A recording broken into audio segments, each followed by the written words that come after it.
Well, Jay, welcome to Uncut Real Raw podcast, mate. Great to have you here. Yes, sir. I appreciate the invite. Well, good. Well, Jay, for people that don't know who you are, your name's Jay Adcock. What would you call yourself? A professional braider? Like, what's your industry call? Call what you are. Like, I was a clinician. I traveled around the country teaching people. It's called a clinician. What do you guys call your industry? Oh, I would say professional rawhide braider. Rawhide braider. Gear maker. Yep. Yes, sir. Yep. Well, Jay, we'd never met before today. We spoke on the phone a couple of times. It's a pleasure to get to meet you in person and get to talk to you. I'm very fascinated about your world, and I've been wanting to talk to you for a long time. So, the last 4 or 5 years, I've got a lot more serious about getting into my cow horses, and I'm really enjoying the whole cow horse industry and the tradition of it. And I started showing a handful of hackamore horses. Well, as I'm learning about the hackamore and getting the right equipment and all that kind of stuff, I kept hearing your name come up over and over again, okay? And I don't know what I'm about to say. I don't know if it's a compliment or a slur or what the hell it is, but I'll just go ahead and say it. Everybody keeps telling me you're the next Ortega. That's what I keep hearing. And Ortega, what was Ortega's first name? Louis? Yes, Louis Ortega.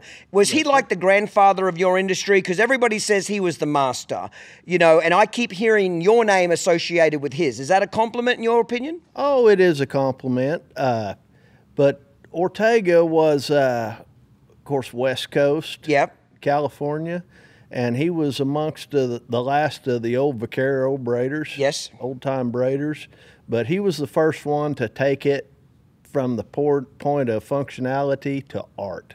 The first one to introduce the colored interweaves. And anyway, like I say, he took it a notch above what everybody else was. So everybody else was more cowboy equipment, working equipment, and he was the first guy who says, okay, we can make it functional, but can we make it pretty too? Would that be a good way to describe it? Absolutely. And back when he first got started, Ed Barine, an early West Coast cowboy artist out of Santa Barbara, took Ortega in when he's a kid, and he pretty much put him in business, got him the business braiding rawhide where he was braiding full time. And then after Ortega married his wife Rose, they hit all the major shows, cow horse shows on the West Coast, and they made a living of it. I mean, so prolific for 40 years. Yeah, yeah. From the outside looking in, it seems like you guys, and again, I'm just going to speak what I think, and you tell me if I'm right or wrong. You guys, your industry is almost like musicians in the fact that there's a hell of a lot of musicians out there, but it's hard to make a living. It's hard to get rich. It's hard to really sustain this because when I think of braiders like you, I think of guys that are barely making a living. It's hard to make a full-time living doing it. You can't, it's all handmade, so you can't factory produce this shit. You know what I mean? It's like a piece of painting, isn't it? It's an art form.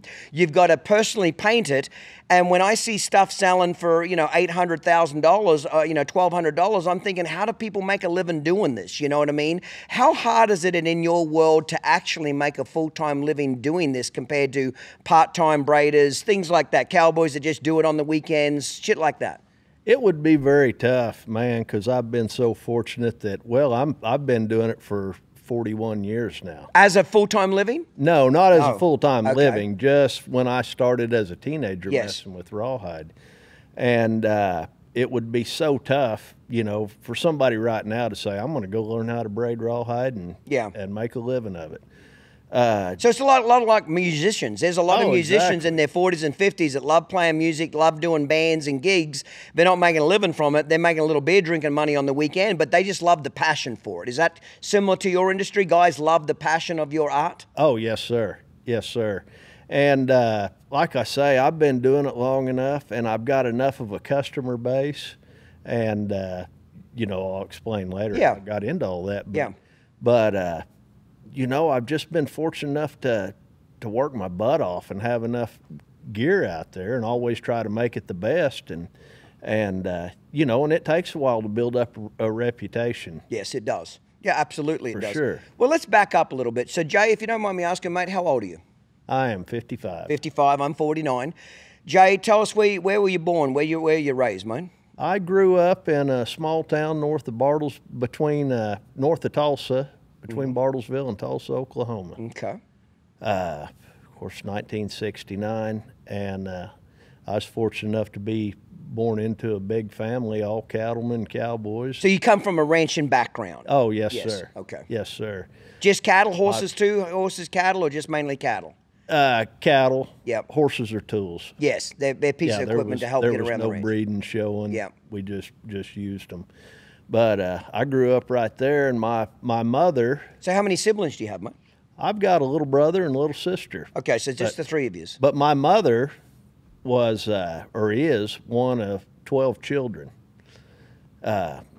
And so you have a lot of cousins. Oh, I've got 30. Hell, if everybody in your family leaves Oklahoma, the fucking state's empty, isn't it? That's about right. I promise you, man.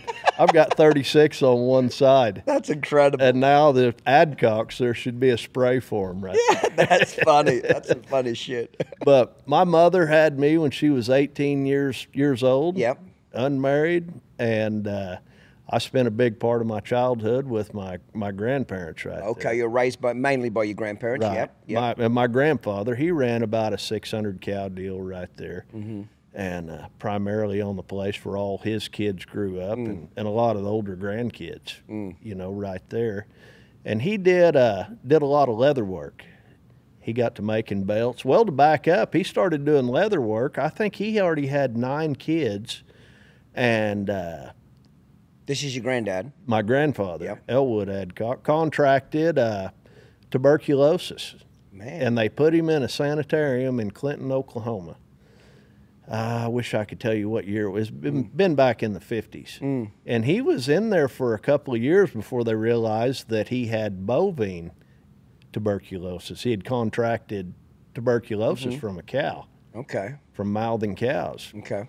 So anyway, so they let him out of the sanitarium, and the whole time my grandmother and the 9 kids were running the ranch. So they let him out of there, but that's where he picked up tooling belts and doing a lot of just leather. Staying busy. Oh, yeah, something to do. So anyway, long story short, he always had a leather room, and when I was growing up, I was always right there at his side, you know, just wanting to wanting to help. Stuff. A little kid, and, looking up to your grandpa. And I had one uncle that did a bit of rawhide and just simple stuff, quirts, you know, maybe some crude hackamores, strings cut with a pocket knife. But my grandmother had a set of hobbles hanging on the wall. As long as I could remember, that Mike Burkhart, my uncle, had made her, and you know they were crude as hell, but it really intrigued me how you could take a piece of dried out cowhide and do anything with it. Yep. So that's probably the first rawhide work I'd ever seen. How old do you think you were when you remember those hobbles that it really intrigued you? Oh, gosh, I can remember maybe 5, 6 years old. Okay, so it was young. Yeah, I remember. Yes, sir. I remember looking at them and just thinking, holy smoke, that's just pretty cool. So from there, you just started hanging around your grandpa more in the leather shop? Well, I did. You know, and he made everything from saddlebags out of boot tops to belts for everybody in that part of the world. Mainly as a hobby, not as a living. Oh, yeah. Just on the weekends, after ranching, stuff like that. Absolutely. Correct? Yeah. You bet. He had a saddle room there, same room as the saddle house there on the ranch, and he was always messing with that stuff, and therefore I was too. Yeah. But I never really, I made a few belts and stuff, but the leather just never did really grab me like the rawhide stuff did. But anyway, so I spent a big part of my childhood with them. Yeah. And then I did move with my mother and stepdad to Evanston, Wyoming. How old were you when then, I was, mate? oh, shoot, 6th grade. What's that, 11, 12? Yep. We lived there in Evanston, Wyoming for, probably 6 years. I ended up moving back my sophomore year. Did you get out of the leather during those 6 years? Well, no, I really didn't. Because I had fortunately had, there was a family up there of ranchers, the Martins. And anyway, and they did some leather work and stuff and had a cow outfit there. And so I got to hang out and work with them. And And actually, that's the first time I was ever in a branding pen was there with Martin's, and they'd hire me to help them hay in the summer, and just some really good folks to be around. Be around. You know, for sure. And that's one thing I'm very fortunate for, is that everywhere I've been as a kid growing up, there has been a good son of a gun just happened to be right there. You know? Seems like you hung around a lot of adults really your whole childhood for that. Well, I did pretty much. And you know, it wasn't all ideal. You know, I did a lot of bouncing back and forth, you know, kind of from my mom and my grandparents as a kid. Yeah. Which it didn't bother me.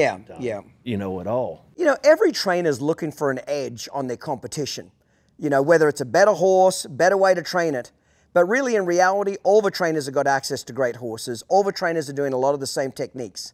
To me, the next greatest edge on competition, whether you're reining, cutting, cow horse, eventing, or racing, is keeping your horses sound and ready for competition. For the last 4 years, I've been sparring my horses by Cold Creek Equine Spa, and I spar them for 20 minutes every day after I ride them at 36 degrees. It ices down all 4 legs. What a game changer. My vet bills have been cut back by 50%. My horse's soundness has been gone through the roof, okay? People think that spas are expensive. It'll pay for itself just on saving on vet bills in the first 18 months. Spas have been around for a long time, but for years they've been junk.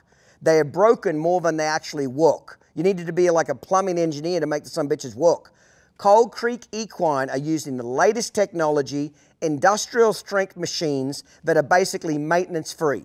Anybody can operate this thing. Even me as a horse trainer, I can operate it. And more than anything, it stays working.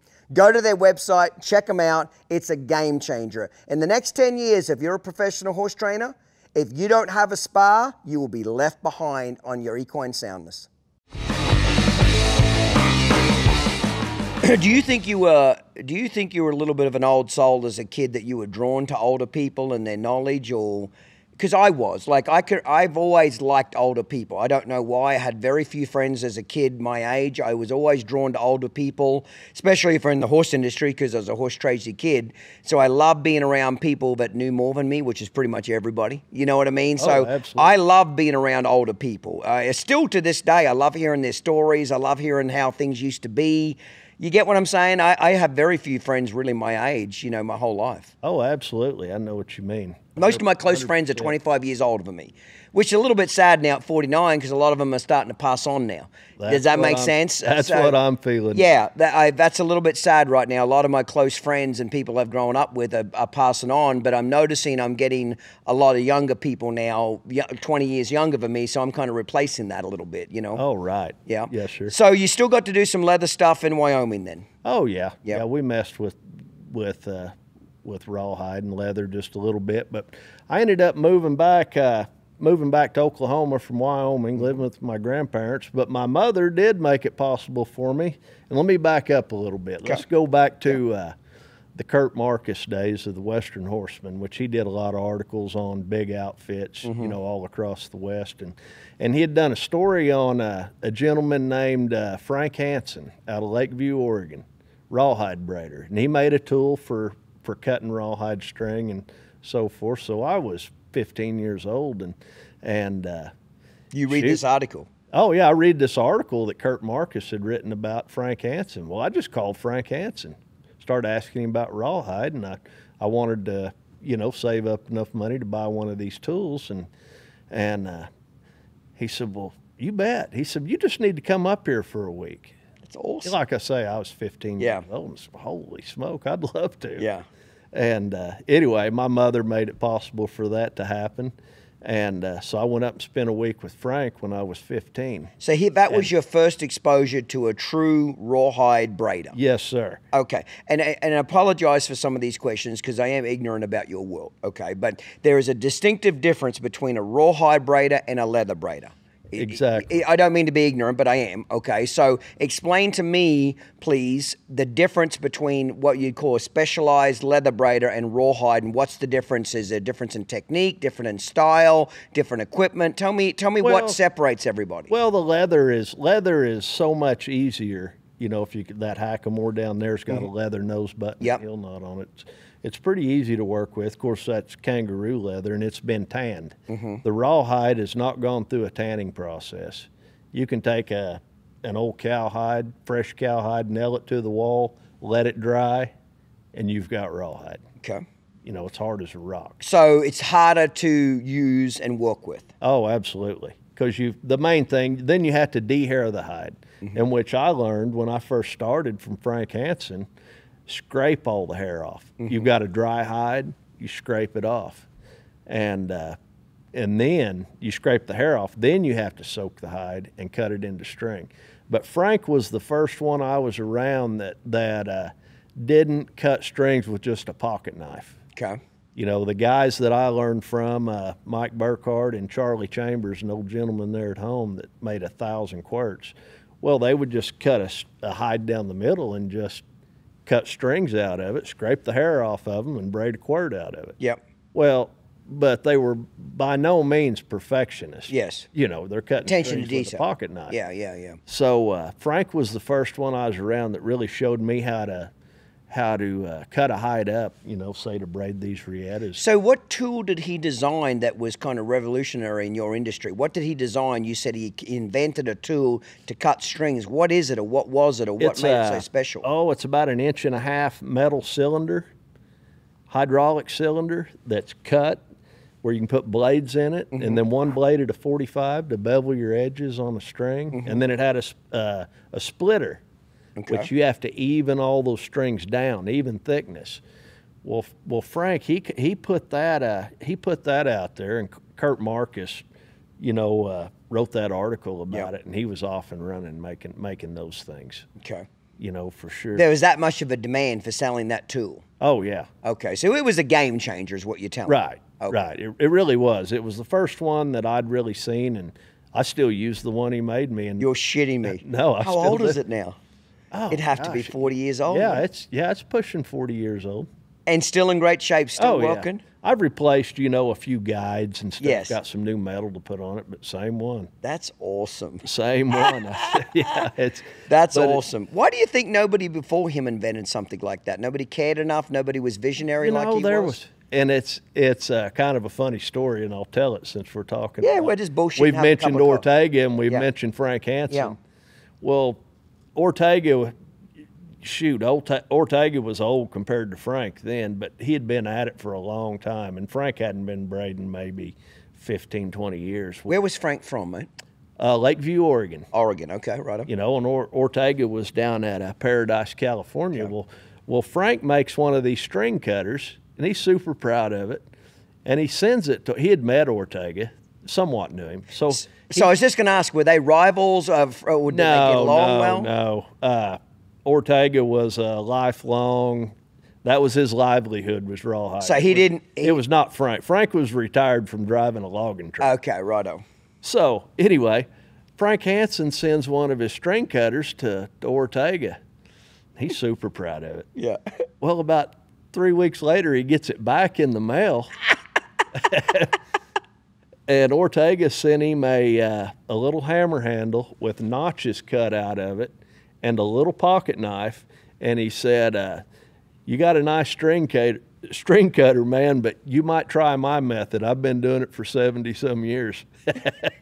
So he wasn't receptive to it? No. Was he pretty protective of his knowledge, Ortega? Very. Here's what I'd heard. Can we just fucking cut to the chase? Okay, we just met each other. We got a cocktail. Fuck it. Here's what I've heard. He was extremely protective of his knowledge. Fuck everybody else.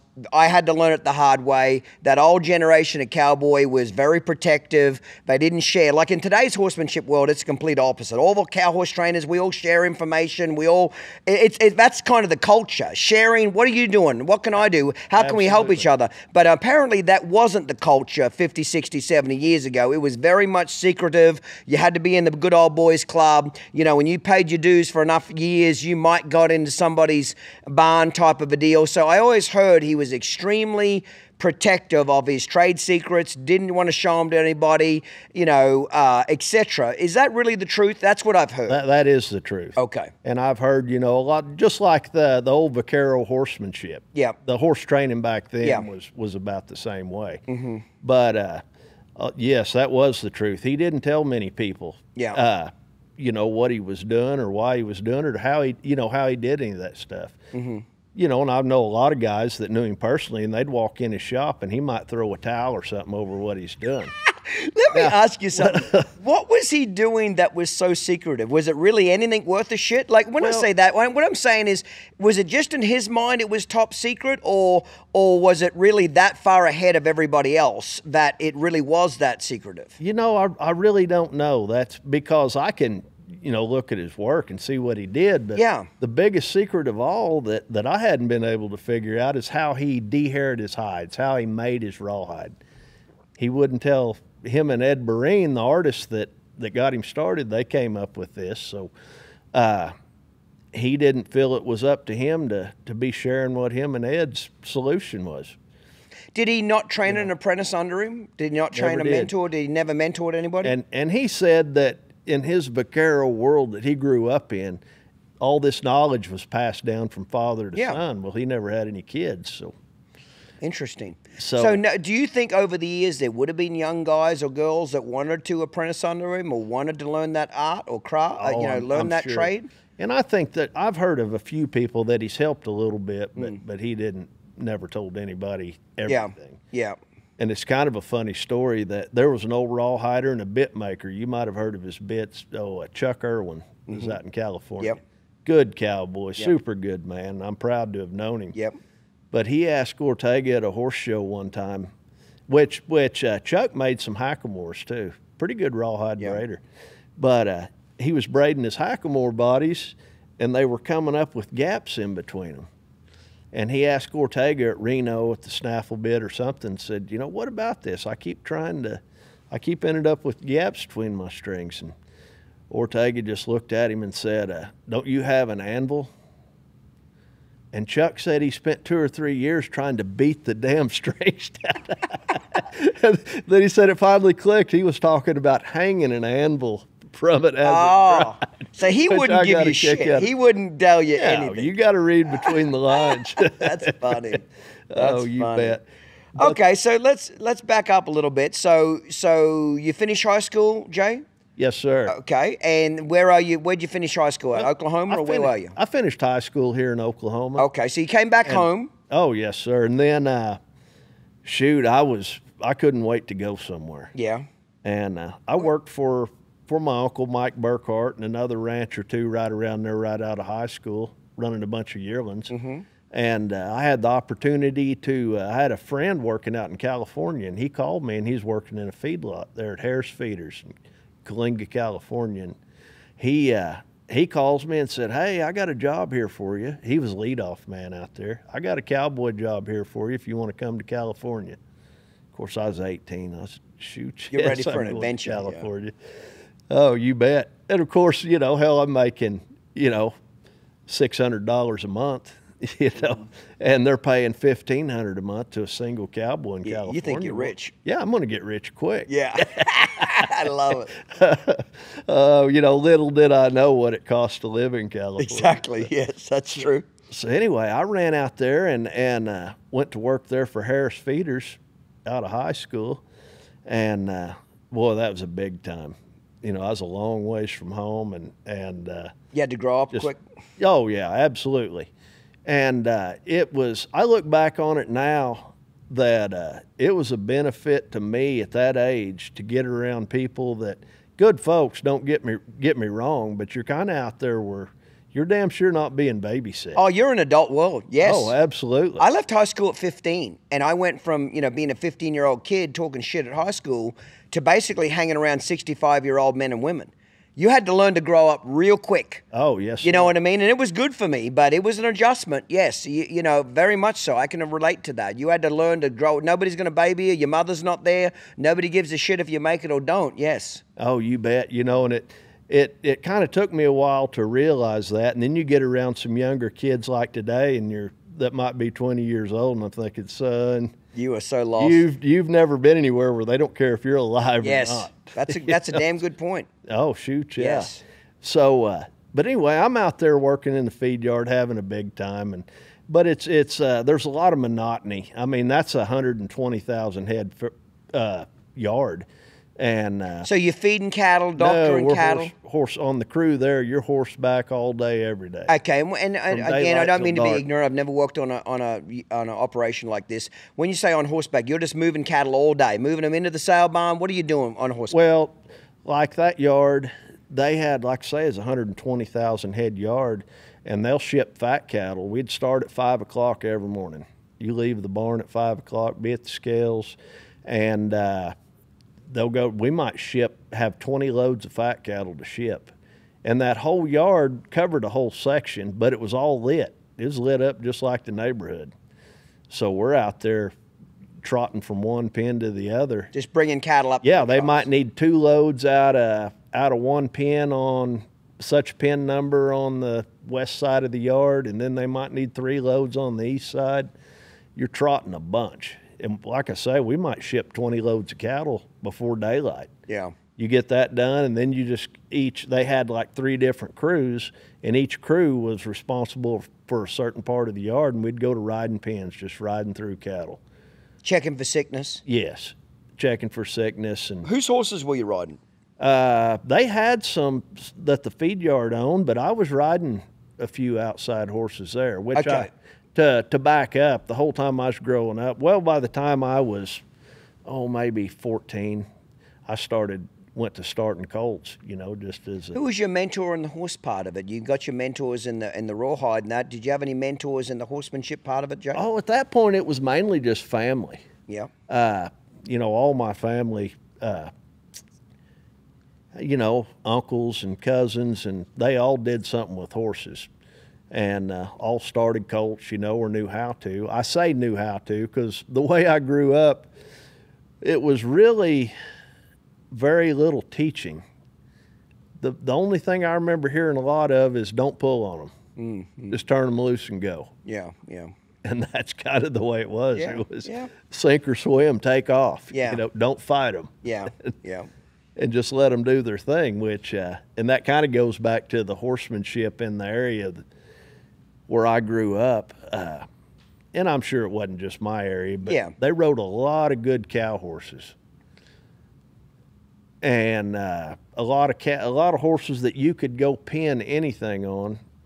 But if you think you're going to go out there and spin a hole in the ground, you're mistaken, because it just wasn't a thing. Yeah. There's no need to. Yeah. But anyway, I was riding a lot of colts, and so you were taking some outside horses while you had that feedlot, Joe. So make a little extra pocket money on the side, start some colts. It sounds like it would have been great for them. Put a lot of miles under their feet, like all day. Like how long would you ride a horse before you change him out? Well, we'd switch horses. You might say I had usually had 5 or 6 horses to ride out there, and you'd ride one a day. Yeah. But it got so dull. Yeah. Really, you're doing or boring. You got the same it's shit as boring to those horses as it is to, a cowboy. Mm-hmm. But anyway, I was grateful that I got to get out there. Well, everybody out there is there's some good cowboys. Don't get me wrong, really were, and some of them were career feedlot guys. Yeah.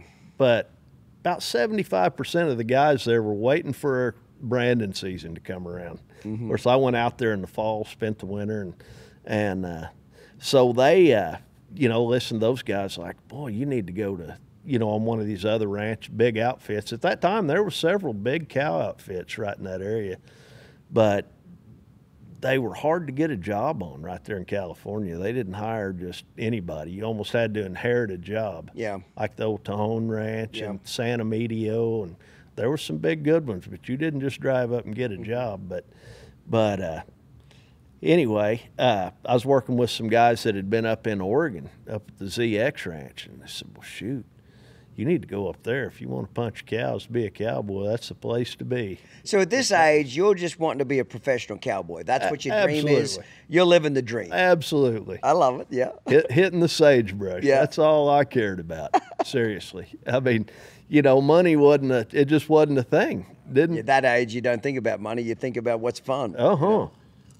Tell me, again, I don't mean to be ignorant, but I was raised on the beach. I was a city kid. I was raised on the beach in Cairns, Queensland, Australia. So Great Barrier Reef, I was raised, 30 feet from the water. So, further spring from a cattle ranch or branded. But what was the whole appeal as young cowboys of this whole branding thing? Tell me what's the high about branding? Like they're dragging calves to a fire. Like what? Again, explain to me what the appeal is. Oh, shoot. A lot of it, is the roping. Okay, roping's a challenge. Obviously. It's a challenge, and I don't know. Maybe you just have to, growing up that way. Yeah, maybe so. It's just. See, I've wanted the roping bug, but I don't have it. Like, I don't rope, and I've tried to learn to rope, but it just seems boring as hell to me. Like practicing but it pisses me off because everybody that ropes, it's like they have a disease. Like they can't wait to do more of it. Like it's like an addictive. Everybody says, "Oh, once you start roping, you'll be addictive." And I'm like, "Shit, I want that drug. I want to be addicted to this, but I just can't get the bug in me for it." So maybe you have to grow up with a little bit. Yeah, well, and I think as a kid, you grow up watching, some of your, the older years or whatever that are roping. You think, man, that's cool, and they look so smooth. Yeah, healing those calves, and once you get to doing it, finally get to where they'll let you to start with, and just throwing that perfect heel shot or perfect neck shot. Yep. It's just kind of an adrenaline rush. Fair enough, yeah. It's and then it's a big time of the year too. I mean, what time of year is it, Mike? Well, in spring, say in spring branding. So April. Everybody's just ready to get out and do some cow work. Everybody looks forward to it. And it's in different areas. It's different. So it's kind of a social gathering too. Oh, very much. Families come around. It's a big social event. Oh, absolutely. Guys get to show off their roping skills a little bit. They get out of the winter. Oh, for sure.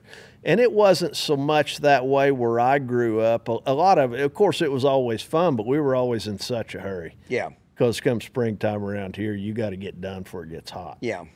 Well, anyway.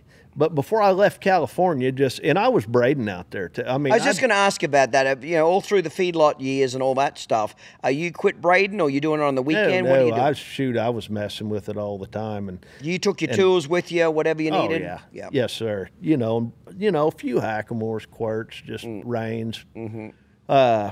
Well, yeah, it was. No, I didn't. I didn't braid any reins till I was in Oregon. After the first set that Frank Hansen helped me make, but I wasn't just making reins and selling them, but I was making a little bit of stuff, and there was an old gentleman over the mountains from Kalinga named Ernie Morris.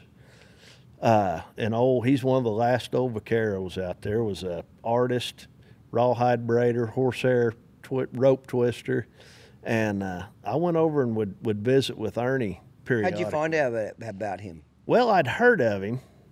What is your definition, if you don't mind me asking, of a true vaquero? Like when you use that definition, like my definition of it, again, not coming from this country and not knowing the history, it was basically a Spanish or Mexican cowboy that specialized in the horse industry. Horsemanship, training horses was his niche, not necessarily cows, but as far as a rancher, but he was a horseman. That's the definition I have from what I've learned. Is that right or wrong? What's your definition? Well, I look at it like Ernie was his grandfather.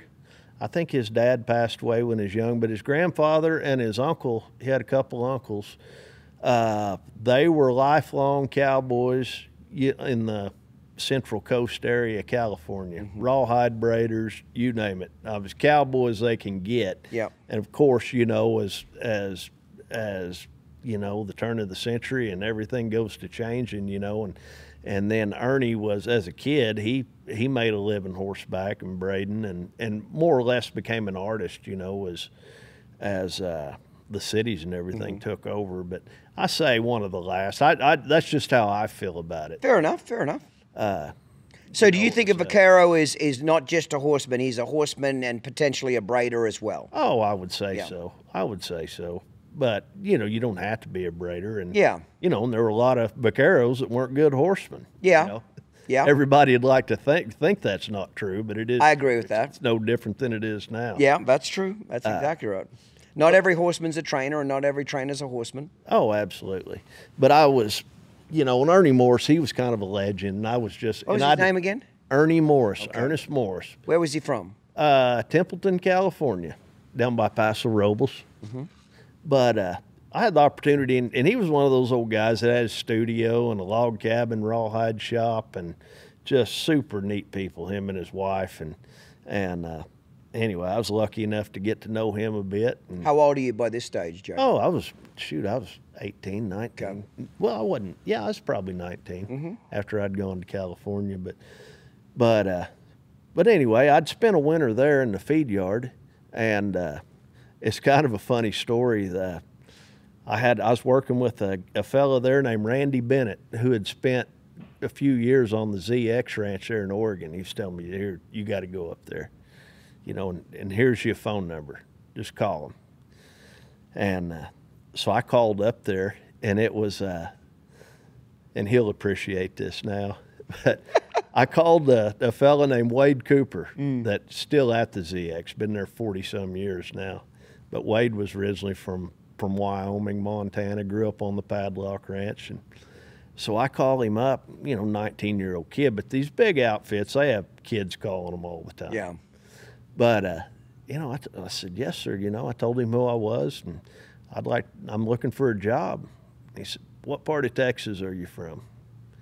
I said, oh, no, sir, I'm not from Texas. I'm from Oklahoma. And he's like, same difference. And he said, I don't think we'll have anything that you'd like. Truly? Yeah. So why did he think that? Like, what's the difference in culture? Because of my accent. Well, to back up, and it's kind of a...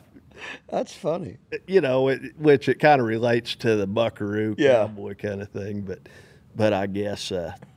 you know, Wade had run Binion ranches for Benny Binion in Montana, and supposedly Benny might bail somebody out of prison. They have to have a job and just send them to work for Wade in Montana. That's interesting. So did you get a job with him or not? Well, he hung up. Yeah, just hung up on you. But the ZX is 40 miles up the road from Frank Hansen. I said, well, I'm going up there anyway. I was quitting the feed yard. I'm going to go spend a few days with Frank Hansen. So, which I did drop in on him and Gene a few times over the years, but I went up there and spent a day or two with Frank, and I was telling him, I said, I'd sure like to go up to the ZX Ranch, try to get a job. He said, well, you got to drive up there. They're not going to hire some single punk off you know, on the telephone. You know, I thought, well, I'll just do that. So I went up there the next Sunday from Frank's, went up to the ZX, and there's two houses right there at their headquarters, what they call the Red House. And the ZX Ranch is in California? Oregon. Oregon, okay. Paisley, Oregon. Okay. Big place. You know, they were running 12,000 cows on a million. So generational kind of ranch, correct? Well, it's corporate owned. It's all Simplot now. Okay, now, but back in those days, was it private? No, it was, it was owned by a life insurance company back then, believe it or not. But it's one of the few big places that's been intact all these years. Big place. But anyway, I pulled up to their headquarters on Sunday afternoon. There's two houses there at headquarters. And I got lucky enough to... went and knocked on a door, and it was Mark Williams, the Wade Cooper who I'd already talked to. He lived in the other house, but I didn't know. But Mark Williams, who's still there, retiring. Is he the main guy, or who is he? He was running he was cow boss on one of their 3 crews at the time. Okay. Been there 45 years now. Yeah. But and the manager now. But anyway, to back up, Mark answered the door. And he said, I told him I was looking for a job, and he said, can you start colts? And I said, oh, yes, sir. Well, absolutely. And he said, okay, we'll go see if we can get the horses in, which they had 3 different crews. He had his own headquarters where they kept their cavvy, what they call their saddle horses, which they had, 75, 80 head of horses just for his crew. So anyway, he went and the horses weren't close, so he said, you just ride the wrangle horse tomorrow. Everybody else had their horses for Monday morning. So anyway, so he hired me on the spot, and I said, all right, here we go. So he looked past your Oklahoma accent, eh? Oh yeah, absolutely. Yeah, it didn't appear to bother him. That's awesome. Yeah. So you get a job at this ranch you've always wanted? Big place. How long were you there? Big crew. Oh shoot, I wasn't there 9-10 months, but and I look back on it. I mean, the opportunity this guy gave me, and I don't know why he did, but he did. But they were moving up to their summer range. Their crew would take, say, 4,000 cows up on a national forest permit there, what they call Sycan, back west of Paisley. His crew would move up there for the summer. 4 or 5 families. They go up there and work out of that Sycan camp.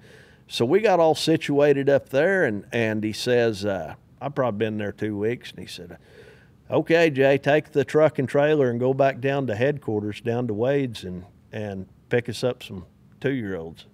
3-year-olds. Didn't start them until they were 3. Yeah. So, which I thought, you're letting me go down there, pick up all your horses. Oh, hell yeah. Oh, you bet. So I drove down there, and it might have been the first time I ever really visited with this Wade Cooper. And Wade also still runs their horse division. Okay. He's in charge of all the brood mares. So they breed all their own horses there, all that? Yes. And anyway, we go down there, and Wade's got all the 3-year-olds run in there.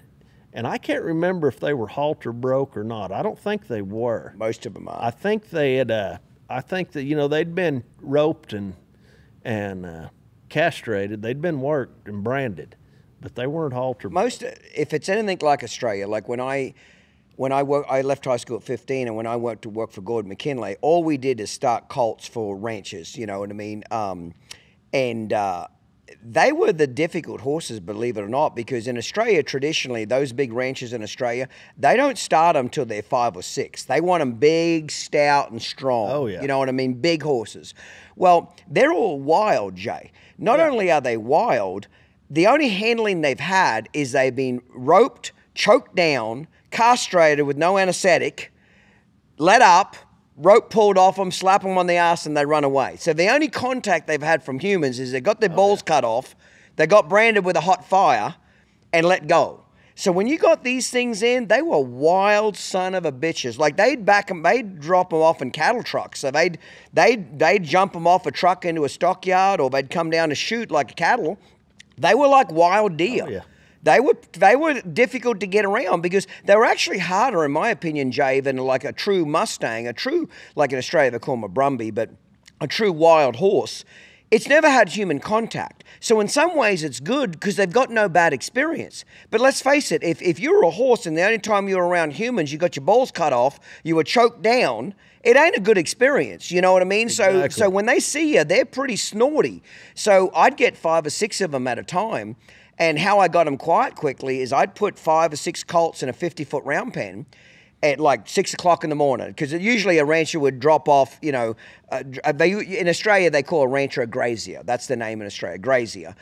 They drop off, 5, 6 colts. I'd put them in a 50-foot round pen. I'd get up at 6 o'clock and I'd put them all in the same round pen. And how I got them quiet quickly is I picked out one colt and I just pretended the other 5 weren't there. And I literally went to round penning him, get him roped, get a halter on him, get him leading, all that kind of stuff, get him to where I can get him around. By the time I can lead him out of the pen, I lead him out of the pen, turn him loose, go to the next colt. Well, those 5 colts have been around me for a couple of hours now. So by the end of the day, and it's funny, those colts will get to where they know which one you're after and the others will just stand there. So by the end of the day, the last one, you always pick the wildest one last. He's pretty quiet because he's been around you all day. It was a whole day affair to get 6 colts really halter broke and get them, leading good and getting them ready for a saddle and all that kind of stuff. By the end of the day, the last colt pretty much just walked up and put the fucking halter on because he's literally been around you for 10 hours. Right. But they were wild horses, so I can appreciate that. And, people ask why they started them so late, because they had to be tough. They were on them 14 hours a day. Some of those cattle ranches in Australia are, some of those paddocks they have are as big as some ranches here in America. They're huge. Oh, so you got to be a 2-year-old will just quit on you after 3 or 4 hours. Oh yeah. Yeah, and it was the same way there. Same deal. We got down there and Wade says, "Here's how this works. You pick a colt, and I'll pick one for you. You pick one, and I'll pick one. So I think there was 6 or 7 head of these 3-year-olds. And they weren't broke because we just sorted them down the alley and ran them in the trailer, and I take them back to Sycan. Mark said, which he was paying me a little extra too. I was drawing a little better than cowboy wages just playing Bronco, man. That's awesome. And so anyway, it was, I told him I could start colts, and he took my word for it, and he said, you stay here at headquarters the next couple of weeks and get these colts going. And they'd leave in the morning. I'd stay there and had a good bronc pen, neat place, super cool place. Good facilities. Oh yeah. But anyway, and I had a couple of broke horses there, but I'd run them in there one at a time, mainly because that's all I knew. Yeah. I was doing what you knew. What I grew up doing. Yeah. I'd run one of those at a time in there on a broke horse and rope them and get up close enough where I could, kind of sneak a halter on them, and then get. You were having to rope them to get a halter on them. Oh, yeah. Yeah. It wasn't, I knew nothing about using a round pin to my advantage, This is a stupid thing, but I'll say it anyway. I always tell people, if you really want to know how good a horseman you are, it's just a pure horseman, okay? So you got to remember, roping is an American culture. We don't rope in Australia. A stock whip is what our rope is. You know what I mean? Yes, Little sir. kids in Australia have a stock whip. We crack a stock whip. We're real good at it. But we don't rope as a culture, okay?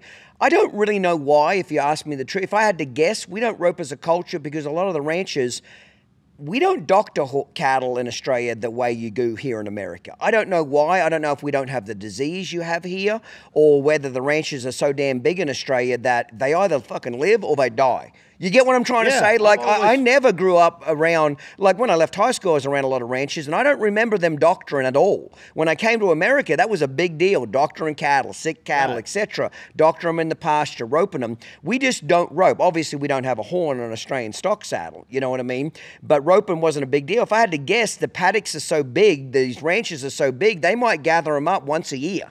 You know what I mean? So the sick ones died and the strong ones lived. You know what I mean? So as a good little test, Gordon McKinley, my mentor, said this to me one day, because I got pretty handy at being able to catch a colt and rope him and get him handled. He said, if you really want to know how good you are, get a 5-6-year-old wild horse and see if you can't get it, round pen it, and get it to where you can put a halter on it without roping it first. Now think that through. Oh, yeah. You got to round pen it, get it facing you, get it following you around.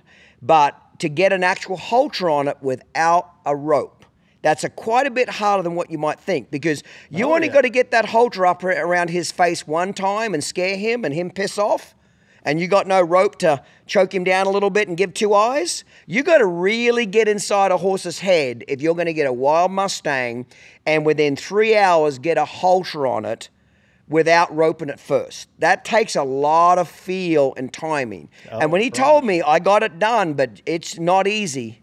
Yeah. Because you only got to fuck up one time, Jay, with that halter and scare him, get it around his nose, or he jerks his head back. There's no plan B. You got to go round pen him again and get him faced up again. Oh, absolutely. I know 100% what you're talking about, but I had never. Well, I'll tell you, the exposure I got. I've got an uncle there. I love him to death, and he had some nice horses. And I was probably 14, 15. I might have been 16 at the time. But he had read, and he hadn't read the damn article. He looked at an article about Ray Hunt when Ray Hunt, first started doing his deal, going down the road. Yeah. But the only pictures he saw was just get on them with nothing on their head. You knew nothing about getting one ready to get on, which that's a process. That's worth a lot. That's half the battle, right? Oh, there. Hell yeah. So anyway, and he had this, what the heck, Silent Devil colt that came off of Shote Webster, who was a legendary steer roper there in our country. And Dan has him haltered out there in the bronc pen, and I was riding something else around there. He's got him saddled, got him haltered. He's horseback, and he said, Jay, come here, let's try this deal. What deal? He said, well, I just read, you know, how good these colts do riding them with nothing on their head first ride. Okay, whatever. Well, after getting piled up about 5 times, I said, bullshit. We're putting a halter. I might be able to ride him. That was if we put a halter on him, but no preparation whatsoever. That was see, Ray Hunt went to Australia in the late 70s, all through the 80s, doing a lot of colt starting clinics with a bunch of cowboys in Queensland, New South Wales and things. And that was one of his big plays is he'd make them get on these colts. He'd make them get on them. He'd snub them up. They'd get on them. He'd pull the halter off, and then he'd just go flag a big group of them around, and they got nothing on their head. Right. And at the end of the ride, he'd throw everybody their halter. Well, they had to put the halter on from on top of the horse. Right. I think he got half his kicks out of just seeing cowboys get dumped on their head and shit like that. But think about that. First ride on a colt, you're leaning over the front of him. Oh, right. You're trying to get a halter on his face. It's not that easy on the first ride. Kind of stupid, really, but he got his kicks out of making people do kind of shit like that. That was kind of difficult, and you know, and his defense, sticking up for him. A lot of the Australians tried to take the piss out of him because, you know, you got to remember the Australians and the Americans, the Yanks they call them, there's a little bit of a rivalry there with them with the horses. So when Ray Hunt went to Australia, he wasn't necessarily real welcome there. It was like, well, who's this fucking Yank? What's he going to show us? And he had a lot of good stuff to show, okay? Oh, right. But the Australians set him up a little bit, like gave him some real fucking wild horses to work with, some real crazy ass things. Well, Ray was easy. He could get around. He'd rope him by hind foot, dally him up, jag him around, you know, rope one. He was a master with his rope. Where Ray got even with a lot of his Australians is when he threw that halter at him and said, okay, go put that halter on. A lot of those boys got bucked off, and that's how he kind of got even with them, you know? Oh, yeah. Yeah, you can't take anything away from that guy. He could get around a bad horse in a heartbeat. I'll give full credit there. A bad horse, a wild horse, lariat, he could get around one like nobody's business. I would give full credit there. But just imagine the liability now. Oh, you couldn't do it now in a million years. You'd be sued so many times. That whole generation is gone. And in some ways, some of it needed to be gone because there are things that are better now. You know what I mean? You know, there are things that are better now that to me, to be honest with you, if you know, Gordon McKinley's famous saying was, the more times you pick yourself off the ground, the better your groundwork gets. If you're getting bucked off in the first place, it's because you've already failed. Right. The fact that your colt wants to buck tells me you haven't done your homework. The fact that you have not prepared him, he shouldn't be bucking. He shouldn't be trying to dump you on your head. So it's a whole different generation of horsemen now, people, laws. None of that shit would fly anymore. You know what I mean? But that was there. I've heard all the great stories of him doing colt starting clinics in Australia where they tried to set him up for failure, and he won because he could get around a bad colt very, very quickly. But with that lariat again. You know what I mean? He was very, very handy with a rope. Australians as a culture do not rope. So to me, the advantage of not roping, you can't just dally one up to the horn and jerk it around. You can't knock it around. You can't half choke it down. You got to get, like if you rope a wild horse, Jay, around his neck, and you're on the ground in a 50-foot round pen, you can't out-muscle him. Oh, no. You have to outthink him. Okay, so your feel and timing, I always say this, your feel and timing when you rope one from the ground has to be a lot better than your feel and timing from dallying on a horn. Because you've got that horn, you've got the leverage of your horse, you can overpower that colt to some degree. Right. Now, I'm not saying you don't need feel and timing, you surely do, okay, to do a good job. But when you're on the ground and you can't physically outmuscle that horse, you have to get inside his head a hell of a lot more than what you do when you dally. Oh, yes, sir. You know what I mean? Let's take a break here. We've got to change tapes right now. Let's take a break here, freshen up a cocktail. I want to come back with what your uncle said when you said, let's try this stuff and get on him with nothing on. I want to hear the rest of that story. Oh, absolutely. I love it. Let's take a break. Love Clinton's Uncut and Real Raw podcast? Get the merch. T-shirts, caps, and shot glasses, all available from sweet and innocent to spicy and raw. Shop the full line at shop.downunderhorsemanship.com.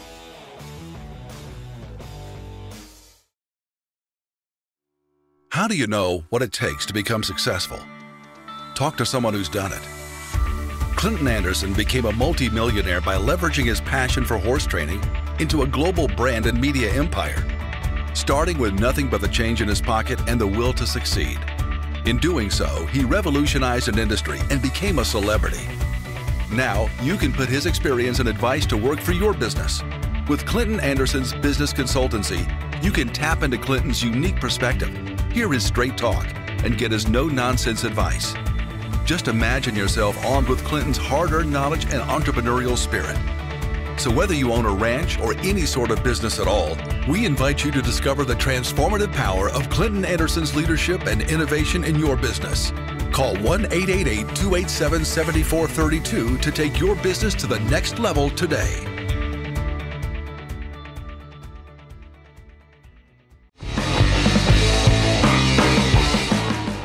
Righto, Jay, we're back from a break, mate. So let's pick it up. So your uncle says, let's try some of this shit in the magazine, okay? Right. And what happens? Oh, man, I'd get along good till we got to moving.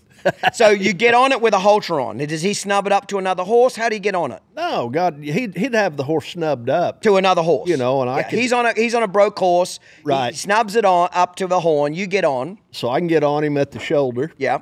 Get on. You know, he just reaches over and takes the halter off. Yeah. So what happens? Oh, just bogged his head and with nothing, no leverage, You're just screwed. nothing. You're just screwed. And this is kind of funny too, because I never knew, I'd never even seen a night latch. I'd never seen anything growing up. We just didn't use them. You know, you had your saddle horn if you needed it. But, and actually I never learned how to tie your rope down till I went to Oregon. Yeah. You know, and I got up, we're out in California. If those guys had something that's a little fresh, you know, thought might hump up a little bit, they'd just tie the rope down. What does that exactly mean? Well, like you got your rope strap tied to your saddle, and then you got your saddle strings on the front of your saddle, front jockey of your saddle. Well, you got good stout saddle strings. You can take 2 or 3 wraps around your rope and tie it solid. And then just grab your rope. You've got a rope. Okay. It's like a handhold. Yes. You know, instead of a night latch. Well, what do they call that again? What's the terminology of that? Well, the rope down. Just tying your rope. Right. down. Okay. So you're using that to stay on. Oh yes, sir. But anyway, yeah, that colt, Silent Devil, like I say, was a stud horse that. Like cowbred horses? Cowbred, yeah. Schultz Webster was a steer tripper, steer roper. And those guys they liked some horse with some spark in them. So he got to bucking? They weren't bred to be gentle. Yeah. You know? Did it get to bucking pretty good? Oh, yeah. Yeah. Yeah, but it didn't take much bucking. Of course, you can ride one trotting around, you kick out into a lope with nothing on their head. And, you know, I'm sure somebody can ride them fine, but it's not me. Yeah. But anyway, we were talking about, I got these colts at the ZX, got them up there, and that's probably the first time how you described the colts in Australia. They'd been got up, been castrated, kicked back out on the desert, and we just got them back up to start them, 3-year-olds. And anyway, I had a trailer load of them up there, and Mark had left me there at headquarters. That was my job. He didn't ask any questions. Did he kind of let you do your job? Oh, yes, so you got them all broke, got them all gentle? Oh, yeah. But it was the first time, and I would just run those colts in one at a time, and I was horseback on another horse. Yeah. Well, I could rope one. Yeah. And you choke them around there. Don't do anything easy. Yeah. You know, choke them a little bit and get them to where you can get a halter on them, get on the ground. I'll tell you this right now. If you had to do 15, 20 colts a day, you sure want to be on horseback. Oh, sure, because it just saves you. But traditional Australian horsemanship, we all did it from the ground. Even you had to rope them. It's not tradition. Again, we don't have a horn. There's nothing to dally to. Right. So you get what I'm saying? So Australian horsemen it's a culture for us to start colts on the ground. Right. You know what I mean? Now again, I'm not saying, you know, obviously if you have to do 15, 20 of them a day, it makes way more sense getting on a broke horse, dallying them up, pulling them around. It works a lot quicker. You know, there's no doubt about that. It works a hell of a lot quicker. What I have noticed is when you go to do that, because I've done it both ways, okay? But when you do it from a horseback, when you do get on the ground, they look at you like you just reinvented yourself. Right. You know what I mean? It's like a whole new experience because they've never seen you down on the ground. When you start on the ground, by the time you get up to them to get a halter on or get a saddle on, they're so friggin' gentle by that point. They're used to seeing you. Oh, Does that make sense to you? So I don't think Jay, I don't think everybody likes to get tribal in the horsemanship world where one's better than the other. I don't think there's a right and wrong way. I think it's whatever works for you and your circumstances. Oh, yeah. You know what I mean? I don't think starting them on the ground is necessarily the best way, or starting them with a rope horse and dallying them up is the best way. It's what works for you. Oh, absolutely. And like I say, I was just doing the only thing I knew. Yeah. This was before I knew a thing about pressure and release. It was breaking horses. Yeah. You're not starting them. You're breaking them. You're breaking them.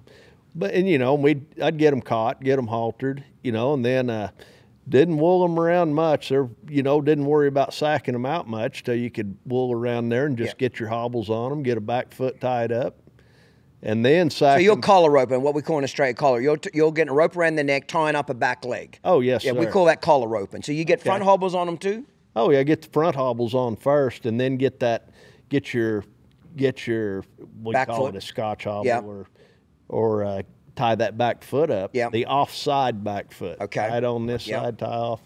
And that was to get your saddle on? Oh, you bet. Just get them sacked out with a saddle blanket a little bit. Where, of course, it was a wreck, for 10 minutes anyway. Of course it was, yeah. After you tie that foot up the first time, get them saddled, untie everything. So let me ask you that question. When you get them saddled, they've got that girth done up. First time they wore a saddle, they're pretty tight. Their arsehole's tight as a fish. You know what I mean? Waterproof like a fish. So they're pretty tight. Are you undoing the back foot first? Yes, sir. Okay, and I got to be honest, you leaning down around those front feet, taking those hobbles off, what a fucking train wreck that could be. Talk about a vulnerable position on a colt with the first saddling, tied up, girthed up, arsehole tight as hell. I bet that tail's jammed up his butt cheeks, and you're leaning down, undoing some front hobbles. I bet you're nervous as fuck right about there. Oh, yeah. I mean, you look back, it's dumb as hell. It's kind of stupid, yeah. Yeah, but it was the way it was done. Yeah, right. Oh, yeah. And then they'll blow up and stick a back foot through the front hobbles. Oh, yeah. That's a wreck. Oh, yeah. Yeah. Just stuff. About the only good thing about them flipping over like that is I bet they're a little more humble when they got up. Mm-hmm. When they flip over like that or flop themselves on the ground, most of them get up with a little bit of an attitude adjustment, like, okay, the shit just got real. But you bet. I'm just thinking to myself, man, that's a vulnerable position to be bent down like that. You know what I mean? And even when you got everything, and, I didn't know any better. Yeah. But even when you got everything, got the foot untied, got them unhobbled, you still got a lead rope there, and you know what happens next. You're out running them. Oh, yeah. Then wool them, they settle down, wool them around a little bit and step on them. And there wasn't, no You guys have got way bigger balls than me. I don't have the balls to do it. I didn't know any better. Yeah.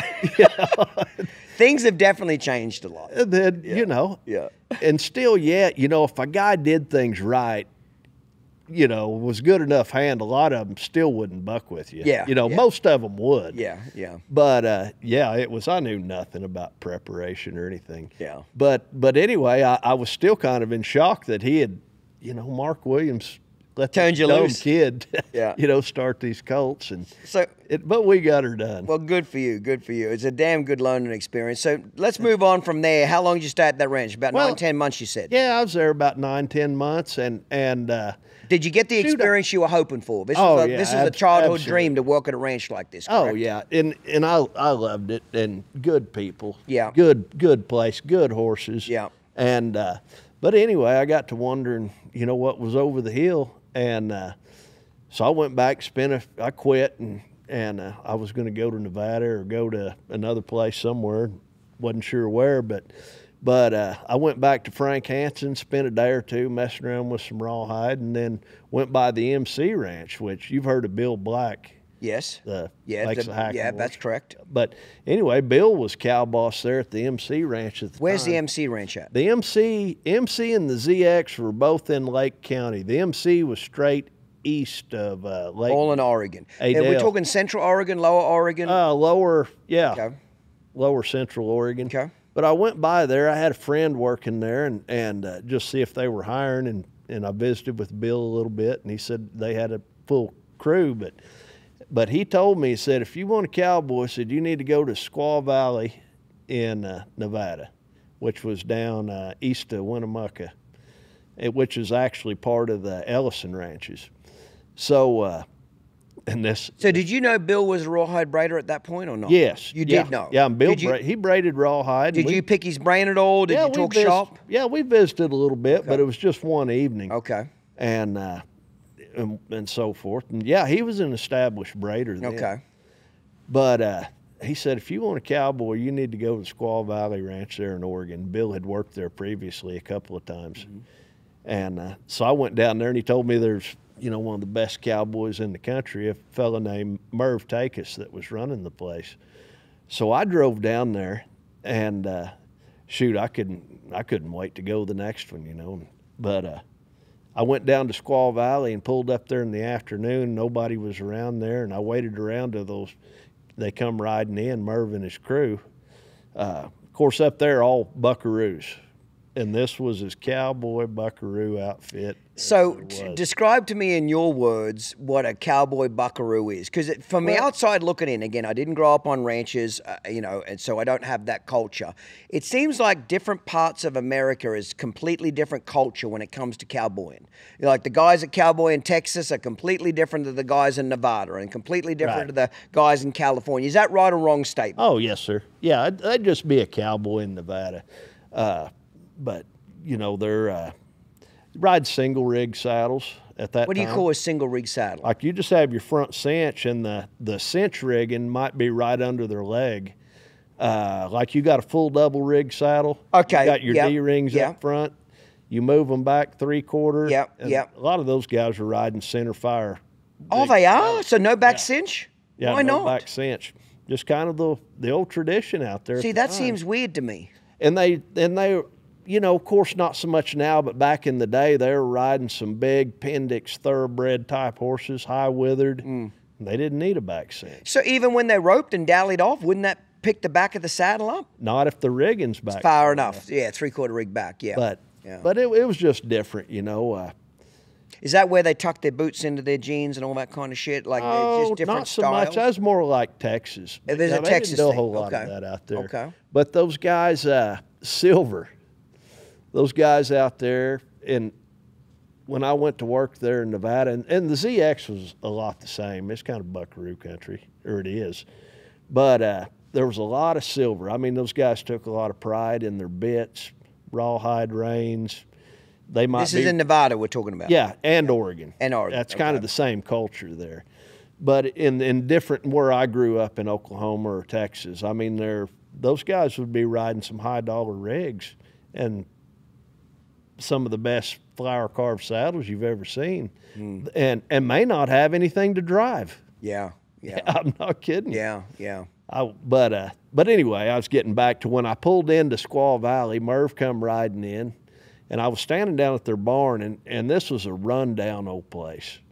They had an old set of board corrals out there with a few boards missing, and anyway, I was just waiting around there kicking the dust, and they finally come riding in, and Merv was leading these guys back in.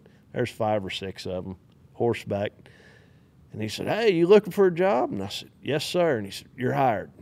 I said, "Oh, good enough." So I stayed in the bunkhouse. And How old will you be now? I was about 20. Okay. I was about 20. Not married, no kids? No, just Sweet. Fuck free yeah. wheeling. Living it. Oh, Damn right. You're still a free man, free agent. Not worried about tomorrow at all.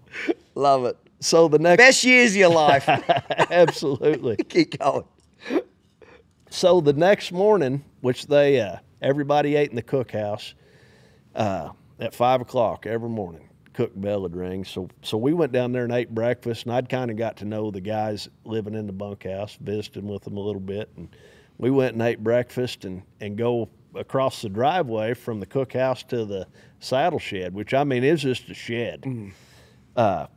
Merv had a saddle in there on the rack, and everybody else had them laid on the ground around them, just enough to squeeze in there and throw your saddle down. That's all the room there was. No barn, just the horse corral, but they left a horse up every night to go jingle the horses in, which jingle is jingle the cavvy. That's to go gather the horses. It's just slang for go gather the house. Right. Okay. Where does the word jingle come from, if you don't mind me asking? I have no idea. Okay.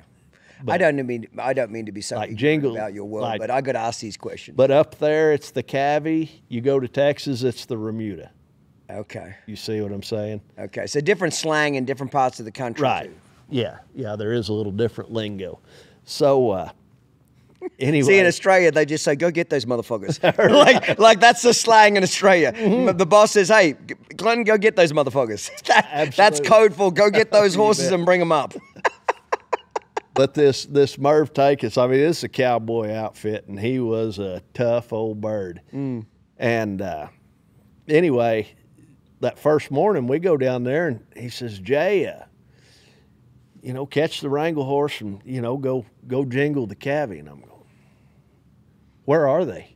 I mean, it's pitch dark. You have no idea. 5:30 in the morning. Yeah. And he said, they're out back of the cookhouse. Just, you know, turn that son of a bitch's head loose. He'll take you to him. Like, okay. You know, and did he? You know, and I look back on it now. Merv had so many young single guys come through there. And if you couldn't cut it, he would find out day one. And he just wanted to get rid of you. Oh, yeah, you can get on down the road, and he hadn't wasted any time with you. So it was a little bit of a hazing deal, figured out. But I didn't see it that way. I thought, what the hell's he done? Yeah. Well, whatever. Yeah. So anyway, so I go around, and I finally find the horses, and I get them. How big's this paddock? 30 acres, 50 acres, as it 100? ended up, no, it's probably, there might have been 500-600 acres in there. It was kind of a fenced-in area around headquarters. That's a fairly decent-sized paddock, 500-600 acres. And it's out in the sagebrush. And it's still dark, correct? Yeah. And yeah, it's dark, but I finally find the horses, and I think I'm around all. Did you literally turn your horse's head loose and let him go find pretty much. Of course, you know how another horse is. Yeah, those old horses know. They'll they go to Nicker and stick their head in there. Yeah. And then those horses go to talking back. You can find them. Yeah. But I didn't even know what direction I was going. But well, anyway, up at the ZX Ranch, when you wrangle or jingle the horses in, we run them into ropes. So we might have 70. What do you mean by ropes, mate? Well, there's one rope, maybe in a 70, 80-foot circle, maybe not quite that big. And who's holding the rope up? Well, they've got stakes, and it's staked down to the ground. The rope's permanent. Okay, so the rope's what, 4 feet high? Yeah, yes, sir. 4 feet high, and with a single stake in the ground, one strand of rope. Stakes all around it, yeah, and it might be a 1-inch piece of nylon, big old rope. Okay, so it it's wasn't not little. A catch rope. Okay. So, but we would run the horses in there, or they still do. They run the horses in. Those horses line up abreast with their chest on that rope. You're shitting me. You've never seen that? No, and they don't run through this rope? No. They just train to stop at it? And yeah, they're broke. They'll line up with their butts to you and every day those horses will be pretty close to the same spot. They got their pecking. Yeah. Well, mainly geldings? Yes, sir. All geldings? Yeah, these were all geldings. Okay. So is it not tradition in America on these big ranches to have a lot of mares in the string? Is that not real tradition? Is it mainly it depends on where they've been kept separate everywhere I've been. Okay. But I always wondered, I tell you, these horses line up, you have to really bring them smoking into these ropes, or the front end will come, if you got 70 head of horses, the front will go in, they might come back on you. So we bring them pretty hot and heavy. Well, and I still wonder how the hell they got that started. This is something they've done for years and years and years. Well, when I started those colts up there. So then, okay, so just let me stop you again. I'm an ignorant, come from a reining background, okay? So this to a reiner is completely fucking foreign, okay? So when they're all lined up, their chest is to the rope, their heads are over the rope, their butts are facing you. So if you're in the center of this big circle, this circle is a 100-foot circle, 70-foot, what is it? Yeah, probably, I'm going to say 60, 70. Okay, 60, so it's a little bit bigger than a 50-foot round pen. Okay, you're in the center. How are you getting them caught? You roping them and flopping it over their head? Houlihan. Okay, so it's going over their head. You're not catching them from the outside, okay? Righto. Okay. But I always wondered, not to interrupt you, but how the heck you get your horses started doing that? But we would dump the colts I'd started. They'd never been roped out of a cavy before, but we dumped them in there, and they were around and under the ropes and everywhere. And whoever wrangled the horses in would just give them hell, whip them on the ass if you could, make them get back in the ropes. And pretty soon they just figured it out like everybody else. Yeah. But how you once you roped them, they'd turn around and you bring them to the center. You put your halter on, correct? Well, say you got the cow boss. The cow boss and the man right under him might be the two guys doing the roping. You know, it's not customary for just anybody to go in there roping horses. You have to earn that right. That's a privilege. Okay. So it'd be the cow boss and whoever he is the man under him, jigger boss, what they call him. Well, they would call each man's name in order of seniority. Like if you'd been there, if you're the last one hired, you're the last man to get your horse caught. Now, do you give your rope to the cow boss guy to rope, No, or he ropes? we're not holding. The ropes are all stayed. No, I mean the guy roping the horses. He's using his own rope. Yes. So once he ropes the horse, he pulls it to the center. You walk up with your halter, correct? You walk up. They'll catch one. Yeah. Facing away from you. Get a rope tight, and that horse will back out of there and come to you. Yeah. And then he'll lead him to the edge of the ropes. You put your halter on him and go back out and wait for everybody else. Right. Okay. I'm just trying to figure out how this process But works. it's a very organized way to catch a horse out of that many horses. Yes. Okay. So anyway, that's what you do. You're wrangling the horses there, jingling them, whatever. You bring them hard. Well, I'm back in Nevada now. Merv's pulled this deal, sending me out there. I don't even know where I'm going. In the dark. I get around the horses, and I'm bringing them. I come smoking down through there. I mean, if I'd have had a whip, I'd been cracking it. Coming down through You a man from Snow River, yeah, bro. galloping down the fucking hill, cracking that whip. You could just feel the wind going through you. I love it. You're 20-year-old, hard dick, running through the bush. Oh, hell yeah. I love it. And come down through this old headquarters, all this old junk equipment, come down between the cookhouse and the saddle house. Everybody's out there waving their arms. Whoa, whoa, whoa, what the hell are you doing? The horses turn, go in the horse corral, about maybe an 18-foot gate, big old board gate. Well, about 10 of them abreast run through there and knock the gate post down. Oh, no. This is your first day on the ranch. First day. Yeah. But I got them. That's funny. And Merv Takis is out there. He said, "What the hell are you doing?" And I said, "Hell, I thought that's the way you jingled horses." You know? That's funny. You can't treat these Spanish ranch son of a bitches that way. Were they more feely? Oh, yeah. They were big. A lot of them appendix bred. Yeah. They were big. When you say appendix, what does that mean? Well, I'm saying like half thoroughbred, half quarter. Funny you mentioned that. Country covering, son of a Yes, I said that because one of my professional clinicians, he's been with me 15 years now, Jeff Davis, he asked me the other day, he said, what was different about starting those colts in Australia? And I said, they're a lot harder. And he said, what do you mean? He said, I said to him, in Australia, they have a lot of thoroughbred quarter horse mixes. They cross quarter horses over thoroughbreds and thoroughbreds over quarter horses on these big ranches, you know, because because they want them to be long. They want to be able to cover a lot of ground. They don't want a short little traditional 14-1 quarter horse. They want them big, rangy, long necks to be able to gallop after cattle. And I said, when you mix that fucking thoroughbred blood in with some of those quarter horses, I said, they are feely son of a bitches. And I said, especially around their belly. Like, you go to cinch these things up, their bellies are tight as hell. Mm-hmm. You know, so you'd have to desensitize them a lot around their flank, a lot around their belly, and they could buck hard. Oh, so that thoroughbred blood spices them up a hell of a lot. I thought they were a lot harder than a purebred quarter horse, just to be honest. Oh, yes, sir. Yeah, there's some of those were tough. But anyway, the first day we mucked the gate out. Merv ropes me out my string of horses, 5 head. And he says, you shoe these horses and help the chore boy, which they had a boy there that was milking the cows and stuff around there, just did the chores. He said, you help him reset that gate post and shoe these 5 horses, and we'll see you this evening. You know, they trot out and leave. Well, I was shoeing the last one when they come riding in. Where'd you learn to shoe? Oh, just shoot. We always had to shoe our own horses. As kids? Like oh, yeah. When I was a teenager, I started shoeing my own horses. And, yep. And, yeah, it was mandatory, which it was mandatory to work on those ranches, too. I think it should be still mandatory.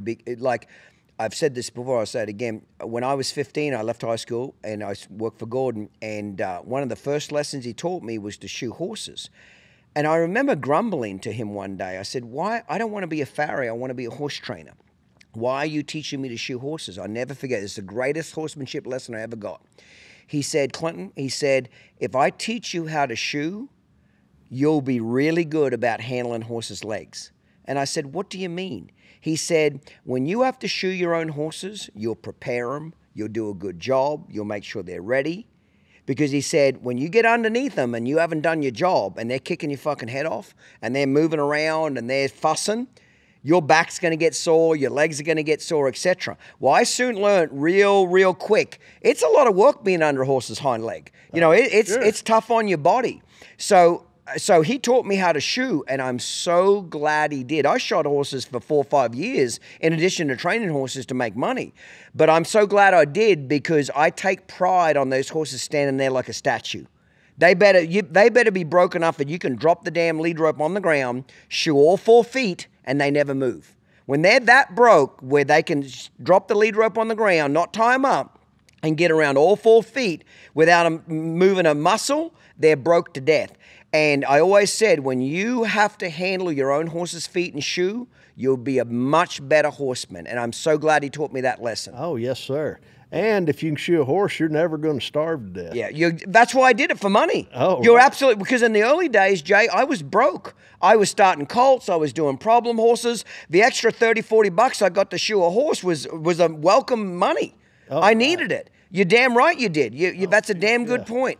Yeah, and it's but anyway, I was shoeing finishing the last foot, right front foot, on a big bay horse when they came riding in, and it was a big bay horse with his right eye was gone, one-eyed son of a gun, which he was already a big tough son of a buck anyway, and then you make him one-eyed and it's all that much worse. Yeah.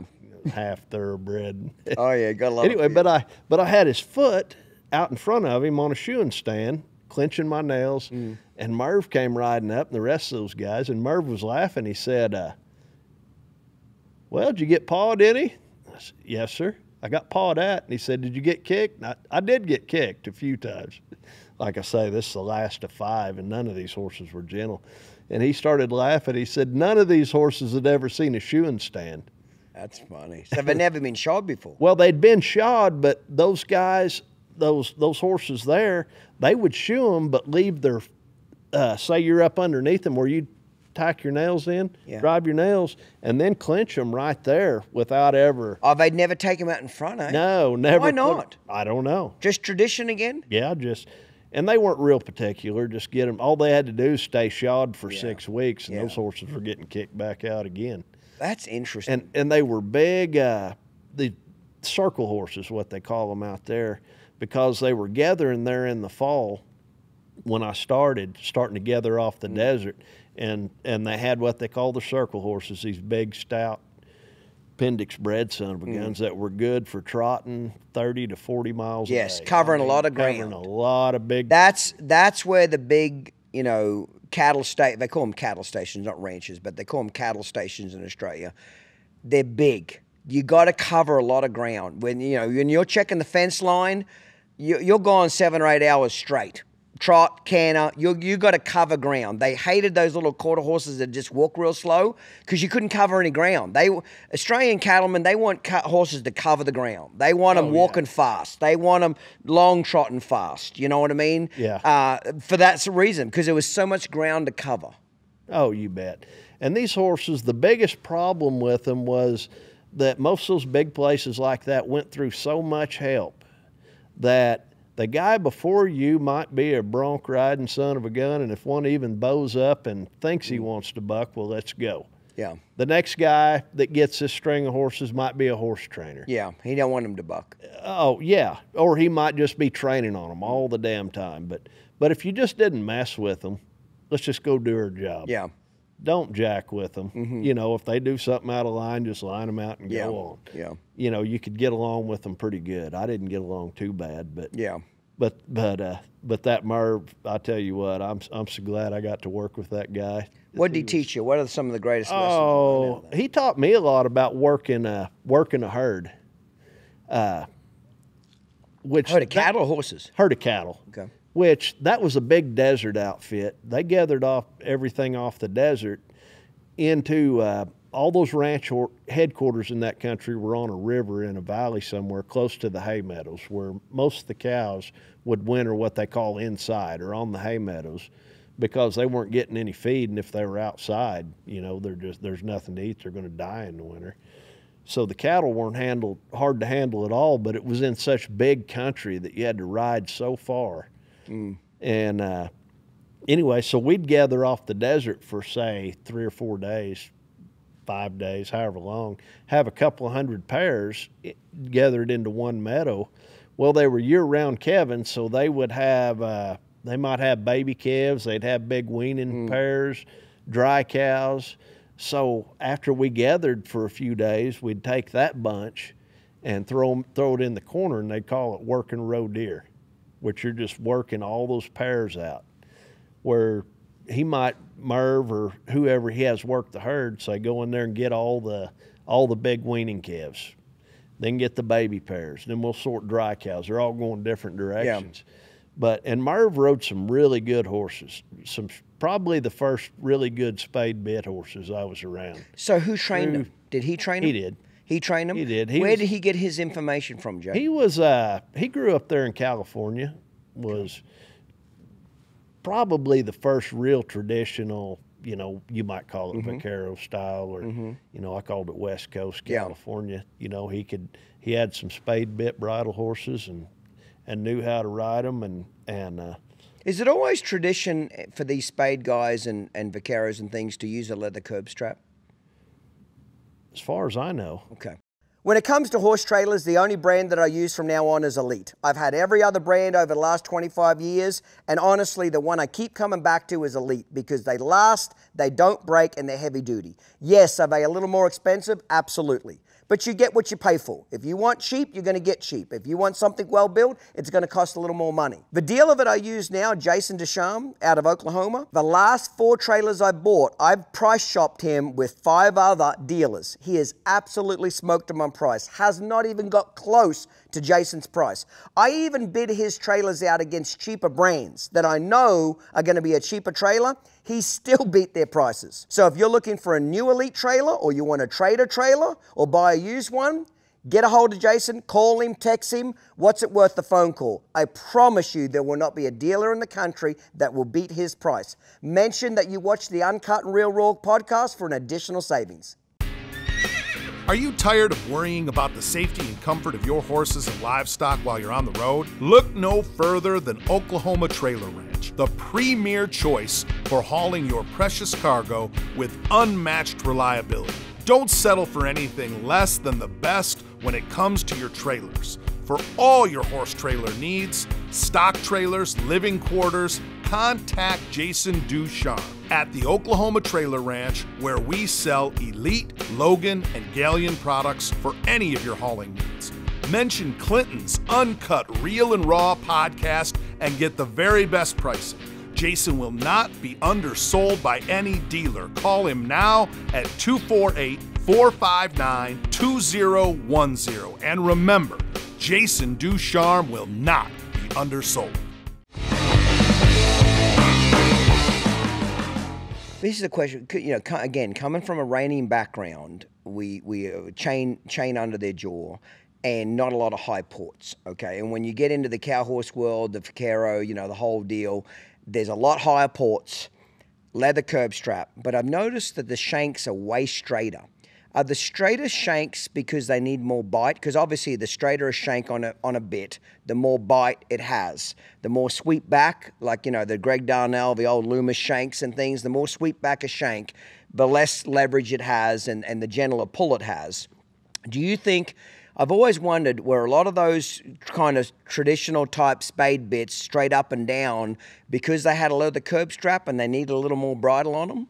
Well, the way it was explained to me was that, you know, your spade is more of a signal bit to where you want your horse operating before that chin strap or that curb strap engages. Okay, so it's signaling with their palate. Right. It's their signaling with their palate and tongue before it hits their jaw. Exactly. You know, and they're, you know. So a lot of loose-jawed. You want them feeling the balance of those reins, feeling everything.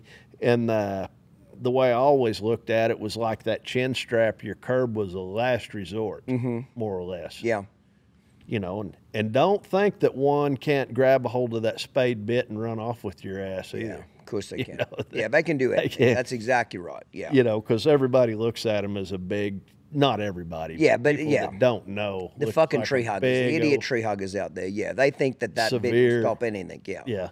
Where a lot of people don't know, you can stick your arm in a horse's mouth. Yeah. Yeah. You know, I always say it's not a bit that's severe in a horse's mouth, it's the hands behind it. Oh, I promise. I can cut a horse's tongue off with a smooth snaffle real quick. I've seen it done. You know what I'm saying? So you can have a smooth snaffle, fucking bitless bridle, you name the dumb shit these fucking idiot tree huggers are using.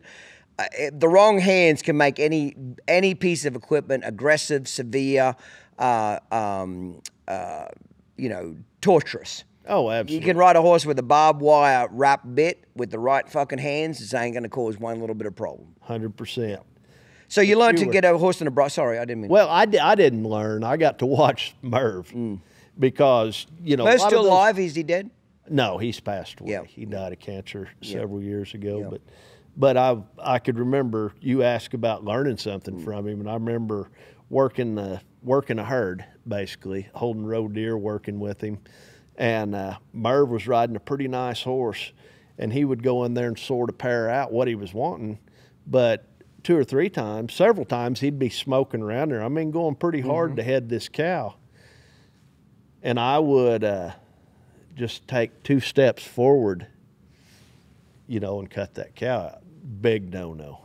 Oh, true. No, you can't help him. No, he said, after I did it about the 3rd time, he trotted over to me and said, young man, do you think I can't sort these cows out? Oh, truly. Said, no, I was just trying to help you. And he said, don't take a step towards my herd. You just move over and I'll bring them to you. I love it.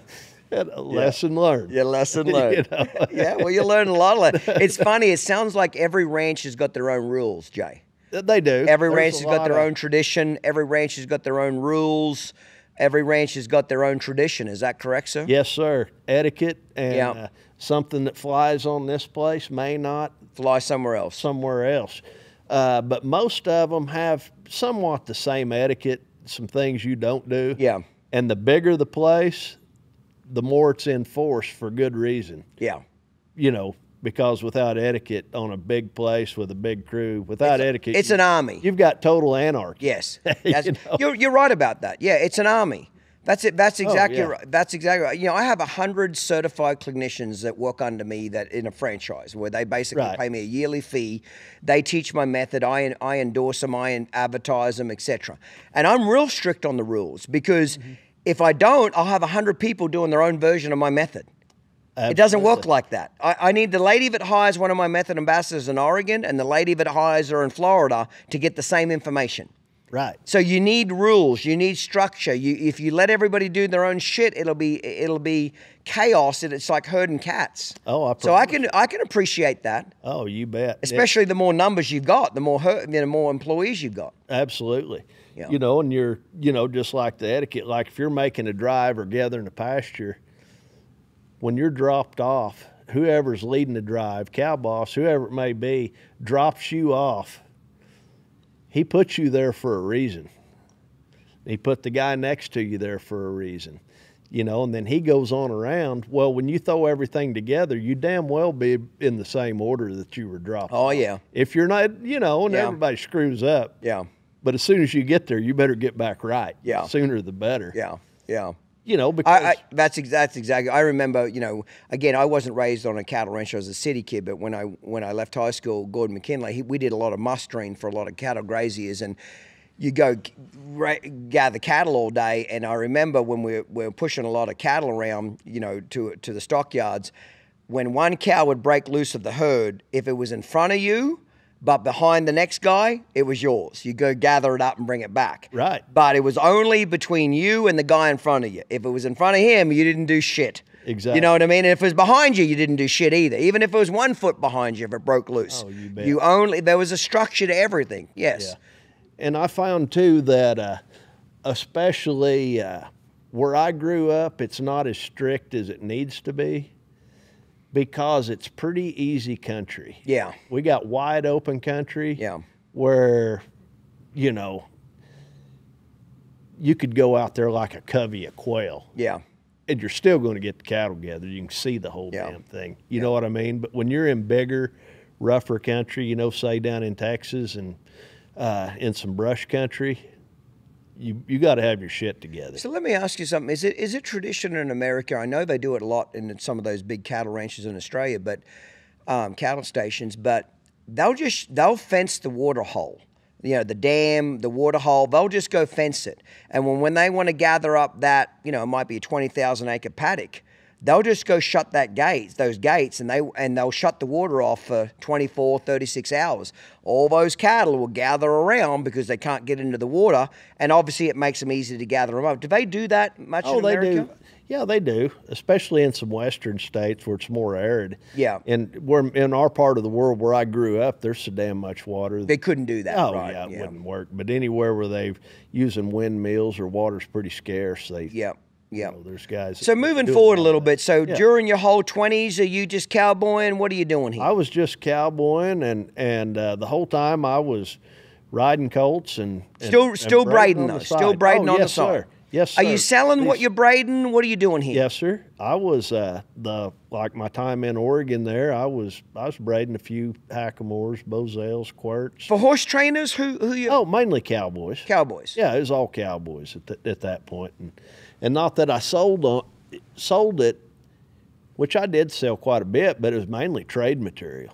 What were you We trading? did a lot of trade. Oh, a shiny bit or a set of reins somebody else had. We did a lot of trading. Okay. A lot of bartering. A lot of barter shit. Oh, you bet. But before, on my way to Nevada, when I stopped by Frank's Hanson's, he gave me, I think it was a kangaroo leather Rommel he had started. He was braiding a set of reins in Rommel, and he gave me the string to braid the reins. He said, "Here, take these. I'll never finish them." And so I took the kangaroo leather and braided a set of reins and put the knots on them there at Squaw Valley, there in Nevada, and right there in the bunkhouse. And it was Thanksgiving, the day before Thanksgiving, I believe it was 1989. We all quit, which to get a day off there, I mean, you could quit today and come back 3 days later and get your job back. If you wanted a full day off, you just quit. Why? So, they wouldn't ever give you a day off? we were just single guys making $550 a month. Yeah, you know? yeah. It really didn't make a shit. You know, there's somebody right behind you. Yeah, yeah. But we all went to town, and the customary deal was to go to Capriola's first and see what's going on, and right there in Elko. And, Capriola's is a club or bar? What is it? Oh, Elko's. Capriola's a saddle shop. Okay. Still operating today. Okay. But what town is it in? Elko, Nevada. Okay. And it was my first trip to Elko. But so this is, okay, again, not to be ignorant, but this is a pretty famous saddle shop in Nevada. Oh, yeah, Capriola's. Okay, I'm not trying to be disrespectful, but I don't know your world. Oh, absolutely. But it was also, they're the Garcia Bit and Spur Company. Okay. They own that.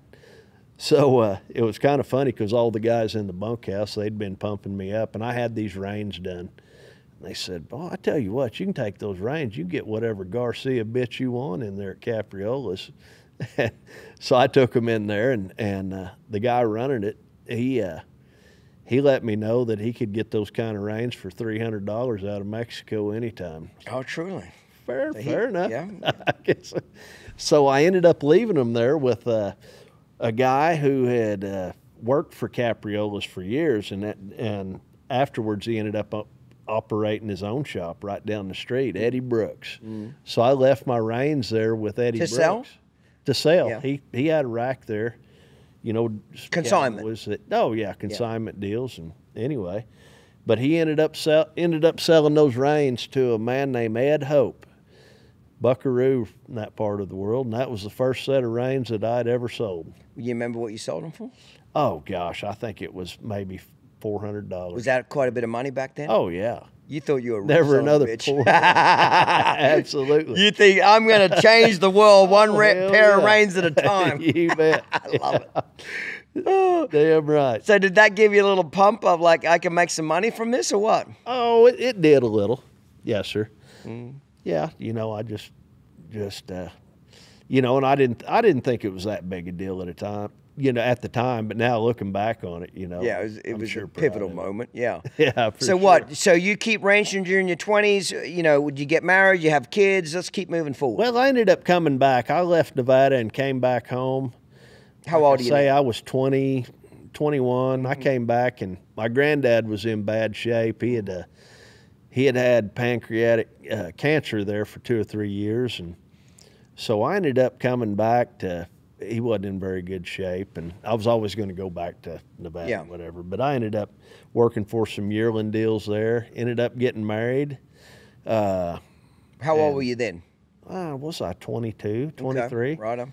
Decided I needed to go to school, so I went through the TCU Ranch Management program. Oh, you did, eh? What made you think you wanted to go back to school after being that free for 4 or 5 years, cowboying? Well, I thought what made you think you needed to go back for education? I thought I was finally mature enough, and I'm really glad I waited. I'm not saying I was that mature. I sure as hell wouldn't have been any good at 19.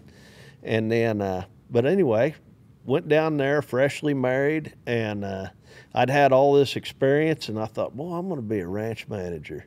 And if I can just get this education, I will be a hot item coming out. In theory, it was good, wasn't it? Oh, it was great. It was great.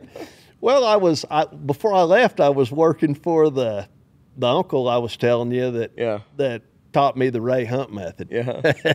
He was running a bunch of yearlings at that time, probably running 20,000 head of yearlings a year there. And I was working for him. Well, I got in school, so I quit and went to school, and I came out. Couldn't find a job anywhere, and I ended up going right back to work for him. And I got my first paycheck, and I said, I looked at it and I said, Dan, this is a lot less than I was making, you know, when I left. Cowboy. Yeah, and he said, you shouldn't have left. And I said, holy hell. But anyway, I worked for him a bit. So basically, your degree didn't do shit, correct? Not at that time. And I thought it was the biggest mistake I'd ever made in my life. All I had was, but it was a great experience. It was just a 1-year program there at the ranch management program at TCU. But I tell you what, I worked my butt off through that deal. But I was going to shoe horses and go through school. But turns out we were so busy, I didn't have time to shoe any horses. And we got about halfway through the year, and I told John Merrill, the head instructor there, had been there years, and I went to him and I told him, which I'd started a colt for him when I was down there, and I said, Mr. Merrill, I don't have any money. I need to start steepling fence for you or doing something at night. He had a ranch right there, and he said, wait right here. And he went and talked to Dr. Wilson, another professor down there, head of the finances, and he came back.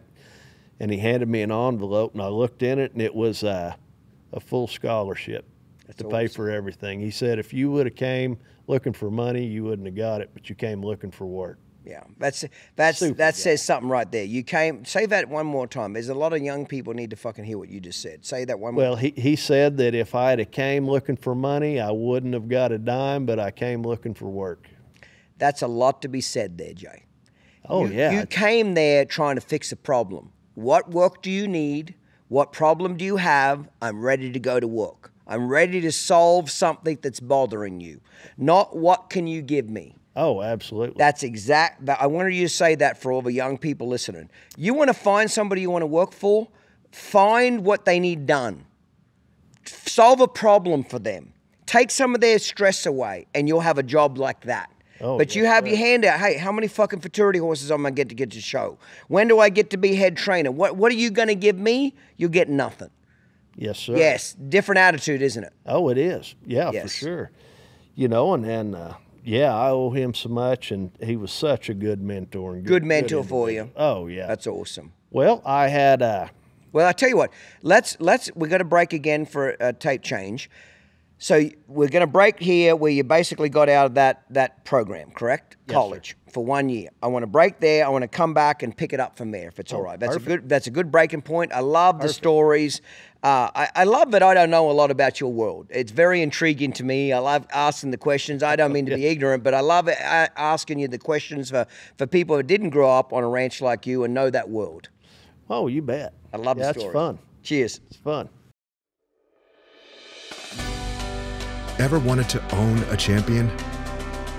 Clinton Anderson, world-class horse trainer and competitor, has been spotting and developing promising horses into greatness for decades. Now, he is offering an exclusive ownership opportunity to create champion horses. Introducing Clinton Anderson's Performance Partnership. In this exclusive program, you and Clinton will co-own a top-tier performance horse that will be meticulously trained and cared for by Clinton Anderson himself. This isn't just an investment, it's a first-hand experience of horsemanship excellence. With Clinton's help and advice, you'll choose the horse that resonates with your ambitions, and Clinton takes the reins from there. From training to stabling, from the practice arena to the winner's circle, Clinton's unwavering dedication ensures that your equine athlete reaches its full potential. This partnership is about more than business. It's about a shared passion for equestrian excellence. And Clinton Anderson isn't just your trainer, he's your partner, fully invested in every horse's success. Together, you'll share in the excitement, the prestige, and the profits. Membership is strictly limited to ensure each investor receives personalized attention and commitment. It's your chance to be part of an exclusive equine ownership community that combines the excitement of competition with the satisfaction of success. Don't miss your opportunity to join Clinton Anderson's Performance Partnership, a unique collaboration that transforms dreams into equine champions. Experience the heart of horsemanship excellence. Find out more at ClintonAndersonPerformanceHorses.com.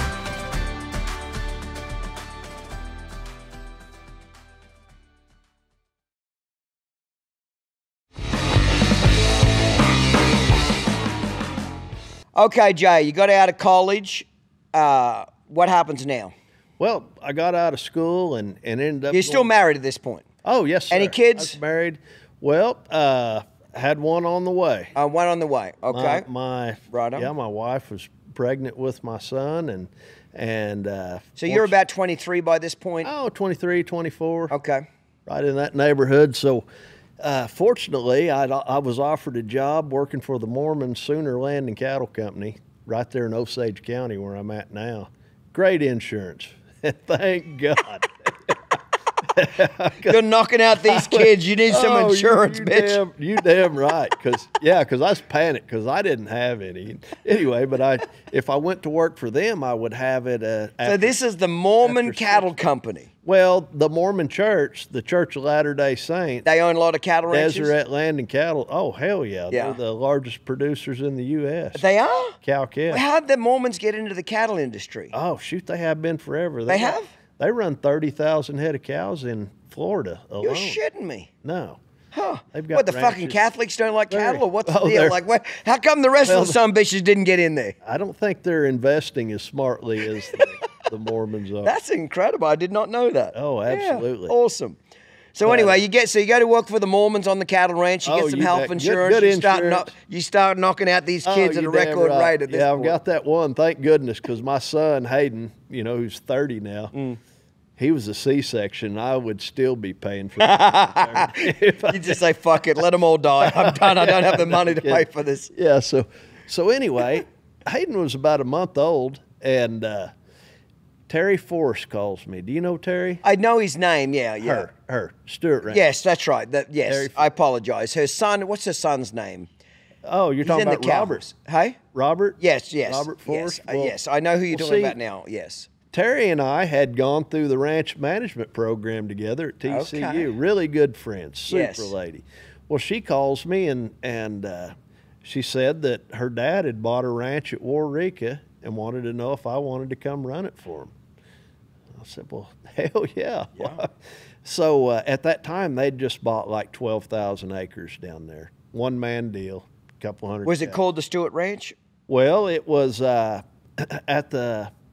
soon as they bought it, but it was the first property that they had ever bought. Their family, the Stewart Ranch, goes back before the Civil War, the oldest family-owned ranch in Oklahoma. I did not know that. And so they'd been breeding horses and cows forever. And this was the first property that they'd ever bought there at Warwick. That would have been 93, 94, somewhere in there, about 93. Well, I moved down there, and man, it was the opportunity of a lifetime, because Terry and her dad said, Bob Stewart, said, well, figure out where we need to put headquarters, because it was just 12,000 acres in a block, no headquarters, no barns, no anything. Damn. And it goes back to that. I was telling you, Mark Williams telling me to go pick these colts up. I thought again, I thought, you're really wanting me to pick out just where to put headquarters. Okay, of course, I okayed it all through Terry, but so we went to they built me a house. We built horse barns, corrals, you name it, built the whole headquarters there. And as they're doing this, why wasn't anything on this property, mate? Why wasn't anything already established? Well, was it connected to another ranch? It was somewhat at one time. And the owner, the guy that sold it, he was still alive. He was an attorney, and I don't believe he did much ranching, but he kept the home place. Okay. You see, was part of that deal.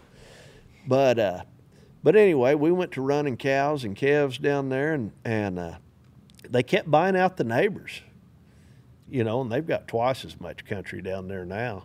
But it went from a one-man operation to a two-man operation to 3 and 4. We just kept growing. And working with Terry, and we had the best horses in the world to ride.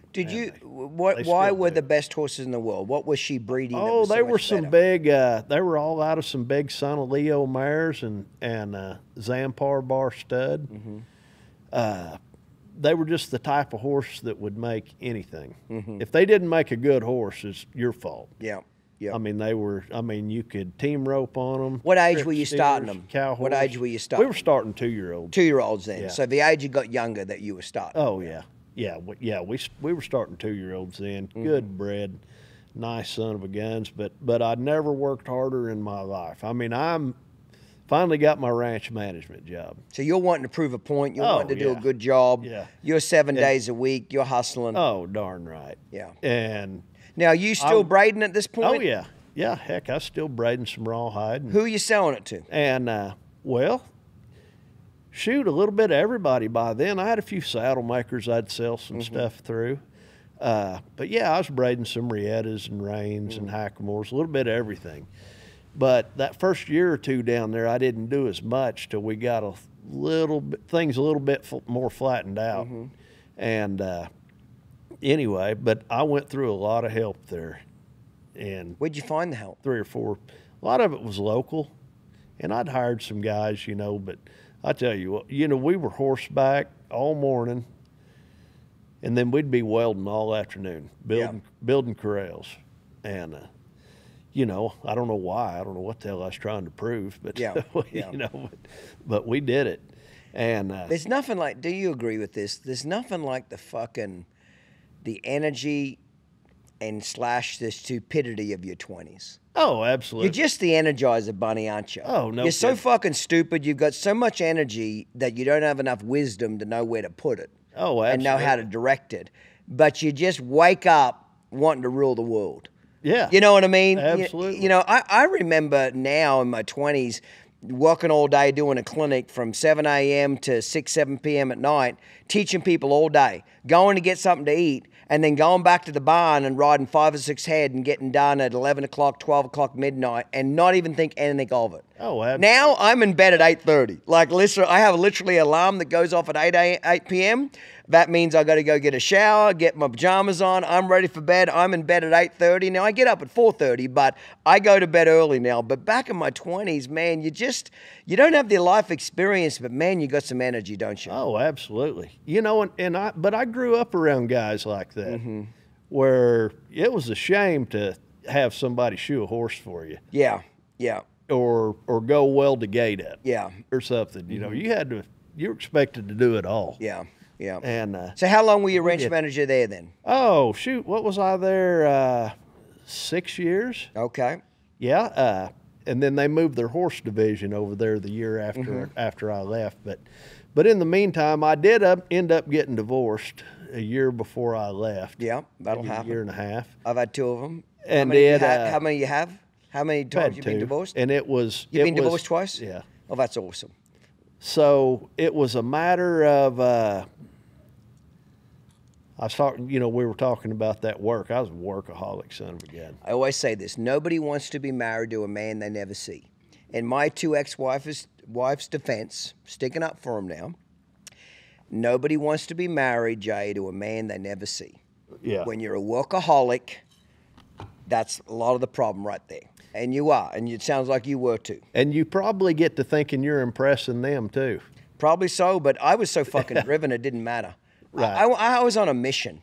Yeah. I wanted to accomplish a lot. I had a business to build. You had a ranch to build. You had a vision for your life. Oh, you bet. You know what I mean? Yeah, and a lot of women, they got to have, every woman wants a hardworking man that wants to be ambitious and make a lot of money. Well, you know what comes with hardworking men that want to make a lot of money? A lot of fucking hours. Right. You know what I mean? Well, a lot of women don't get that. They want a man that's driven. Well, with driven men come hours. Right. Come commitment. Come workaholics. You want a guy that's home at 5? He's a bum. Right. You know what I mean? You want that guy on the couch with you watching movies every night? He ain't driven. Yeah. You agree or disagree? I agree 100%.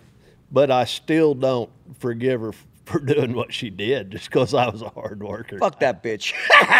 It's my podcast. Cheers. Fuck that bitch. Right. Absolutely. I love it. I love it. But anyway, in this time too, back to a little bit of the horsemanship, I'd had a cousin that went to work for Bill Smith. Mm-hmm. Cody Bill. Where do I know Bill Smith's name from? Cody Bill. He's a 3-time world champion bronc rider from Wyoming. I probably wouldn't know him then. It's not in the horsemanship world then. And then after he quit riding broncs, he went to work with Ray Hunt. Okay, that's where I know the name through Ray Hunt. Okay, Yeah. I knew that And name sounded familiar. I couldn't quite figure it out. Hell of a hand. But Yeah. But anyway, my cousin went to work for him, so I took some vacation time, went up there and spent a week with Bill. Now, this was the first person. What years would this have been? This would have been 94, 95. Okay. How old would you Right be? in there. What was I? Pushing 30? Okay. Somewhere in there. Yeah, that's close enough. Well, but it was the first time I was around somebody that could help me graduate to that level of horsemanship. Mm-hmm. Look how easy this is. Mm-hmm. You know what I mean? Which he was basically doing. I'm not saying he didn't modify it some, but it was the Ray Hunt system. And like, man, that made my life so much easier. Yeah. It really did. Yeah. And I came back and looking at things totally different, and back to Stewart's. Yeah, to me, not to cut you off, but to me, what Ray Hunt and Tom Dorrance did for the horsemanship world is they got cowboys thinking about how do we outthink a horse rather than how do we outmuscle him. Right. Yeah, that's the truth of it. Absolutely. Instead of choking him down, hobbling him, flipping this motherfucker over to get him saddled, how do we get him to want to get a saddle on? How do we get him to want to get in a trailer? How do we get inside this rather than using brute strength? Oh, that was the general concept, is what they helped the entire world think about. Right. Would you agree with that? I agree 100%. It's about outthinking a colt rather than outmuscling a colt. Yeah. Yeah, like make the right things easy. Wrong thing difficult. Right. Now, there's a million ways you can do that. And I still don't think to my day there's a right or a wrong way to train a horse. But now we realize it's much easier to get a 1,000-pound animal to work with you than get a 1,000-pound animal to work against you. Oh, you bet.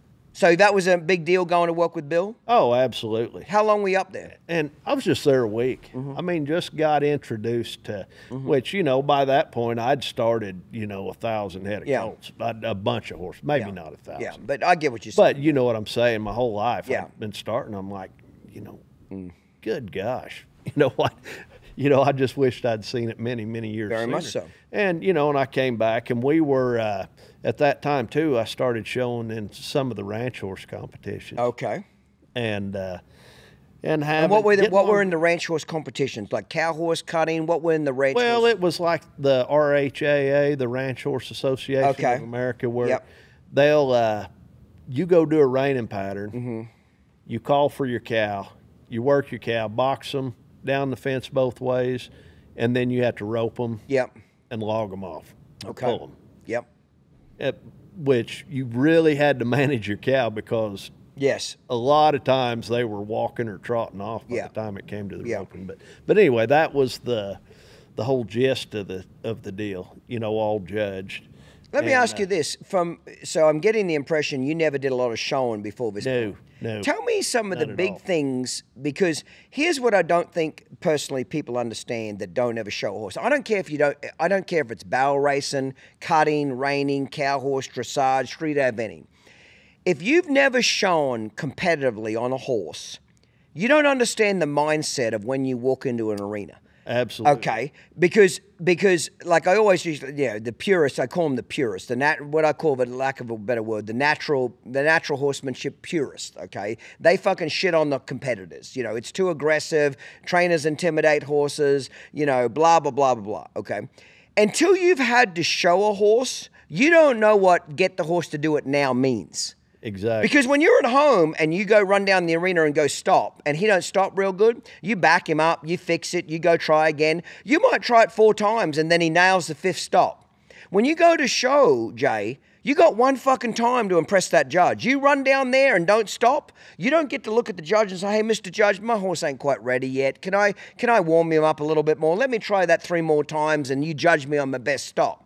Right. There's a different mindset, isn't there? Oh, hell yeah. So tell me, in your opinion, from cowboying and horsemanship and ranching, when you had to go and actually step in there and get the horse to do it now, not in 3 minutes' time, but right now, what changed in your mind? Well, you've got to. If anything. Because you ride in there, and you know when you ride in there, it's fixing to get real.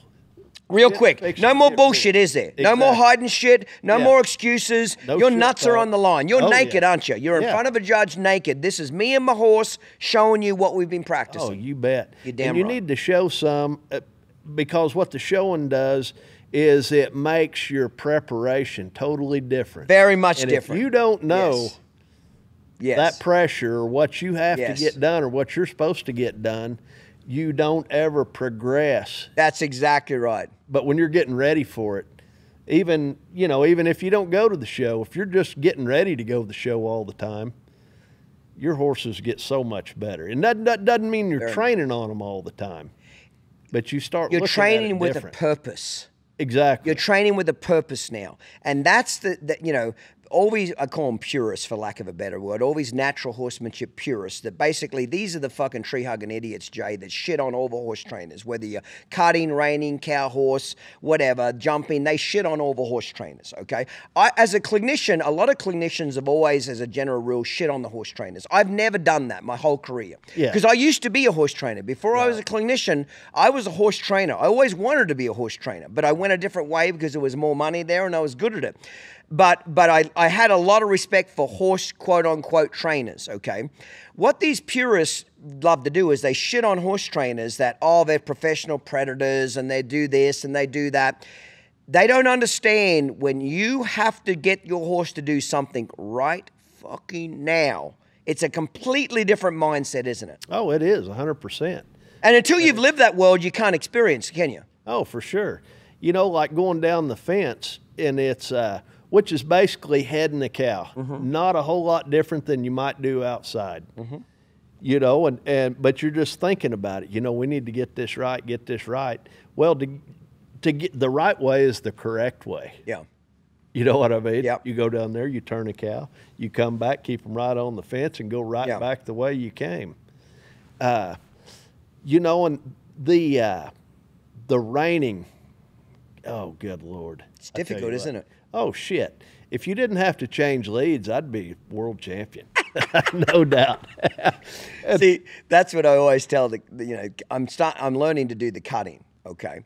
And traditionally, cutting horses are not very broke. They're not very broke in the face. They're not very broke in the body. You know, traditionalists cut pure cow horses, okay? Well, that's fine on a cow, but if you have to go run stop one, you have to go change leads, you have to go speed control, you better get a handle on that sumbitch. You better have his face broke loose, you better have his body broke loose. You're right, the reining straightens it out, doesn't it? Oh, for sure. Because like growing up, we didn't bridle a horse. Yeah. We just rode them. Yeah. We didn't worry about getting them bridled up and getting their shoulders right. Getting their body parts soft and supple. Didn't worry about any of that. We just rode. Because you didn't need to. In your defense, you didn't need to. No, never had to, and never even thought about it till till these ranch horse competitions. And I'm going to be totally honest with you. I had some pretty good success early on, and it was due to the horses I was riding. Yeah. Terry's horses, Yeah. Stewart Ranch horses. They changed leads naturally. Yeah. There wasn't anything to it. Just go do it. Isn't it funny when you go ride one that's got natural talent? It makes it hard to go back and ride an average one, doesn't it? Oh, absolutely. But But see, I didn't appreciate that as much at the time as you should have. As I should have, because I learned a year or two later when I go to riding my own and trying to do it. You're like, holy hell. These some bitches aren't real talented. Oh, yeah. So what happens? You leave Terry's, where do you go? Well, I decided my boy was, he was 4 or 5 years old. You had any more kids or just the one? No, now? just one. Got my son. Okay, so you got one son, got divorced. Are you single now? What are you doing? I'm single. She moves back home, back up to Bartlesville, 300 miles away. And you keep your boy or she get the boy? Well, he would come stay with me 1 week out of the month. Okay. And, of course, he was 3 or 4 years old. Yeah. And it was tough. I wish it was different. Yeah. I'm going to raise the greatest little cowboy alive. Yeah. And he's 3 or 4 years old, and he comes spends a week with me. And he got to endure a lot of days that he shouldn't have. Yeah. Really did. Yeah. Really did. They weren't fun. Yeah. But and I do regret that. Mm-hmm. He wasn't abused. Don't get me wrong. Yeah.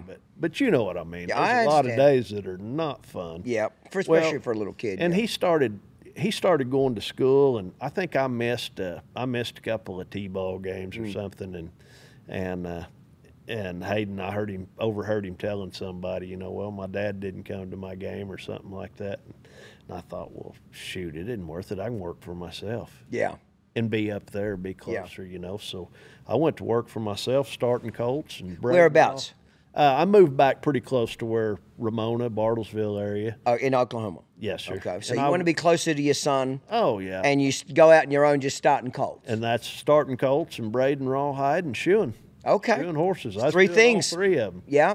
And busy as hell. That's awesome. And in the meantime, a buddy of mine that was working for me there at Stewart's, Carl Golson, him and his dad, James Golson, they were doing the ranch horse stuff, and they were going down, and Steve Metcalf was helping them. And Steve was looking at Carl's stuff, looking through his trailer, and there was a hackamore in there I'd made for Carl, and Steve said, where'd that come from? And Carl told him, and Steve called me up, and I got to making some hackamores. Yeah, Steve loves the hackamores. He's helped me quite a bit. He does. Pick some out. But I got to making them for him, and I'd send him a few a month. And that was pretty much, and I had made some hackamores for Dick Pieper. Okay. But Dick wasn't as big a hackamore man. He rode in them some. Yeah. But I owe Metcalf. Yeah.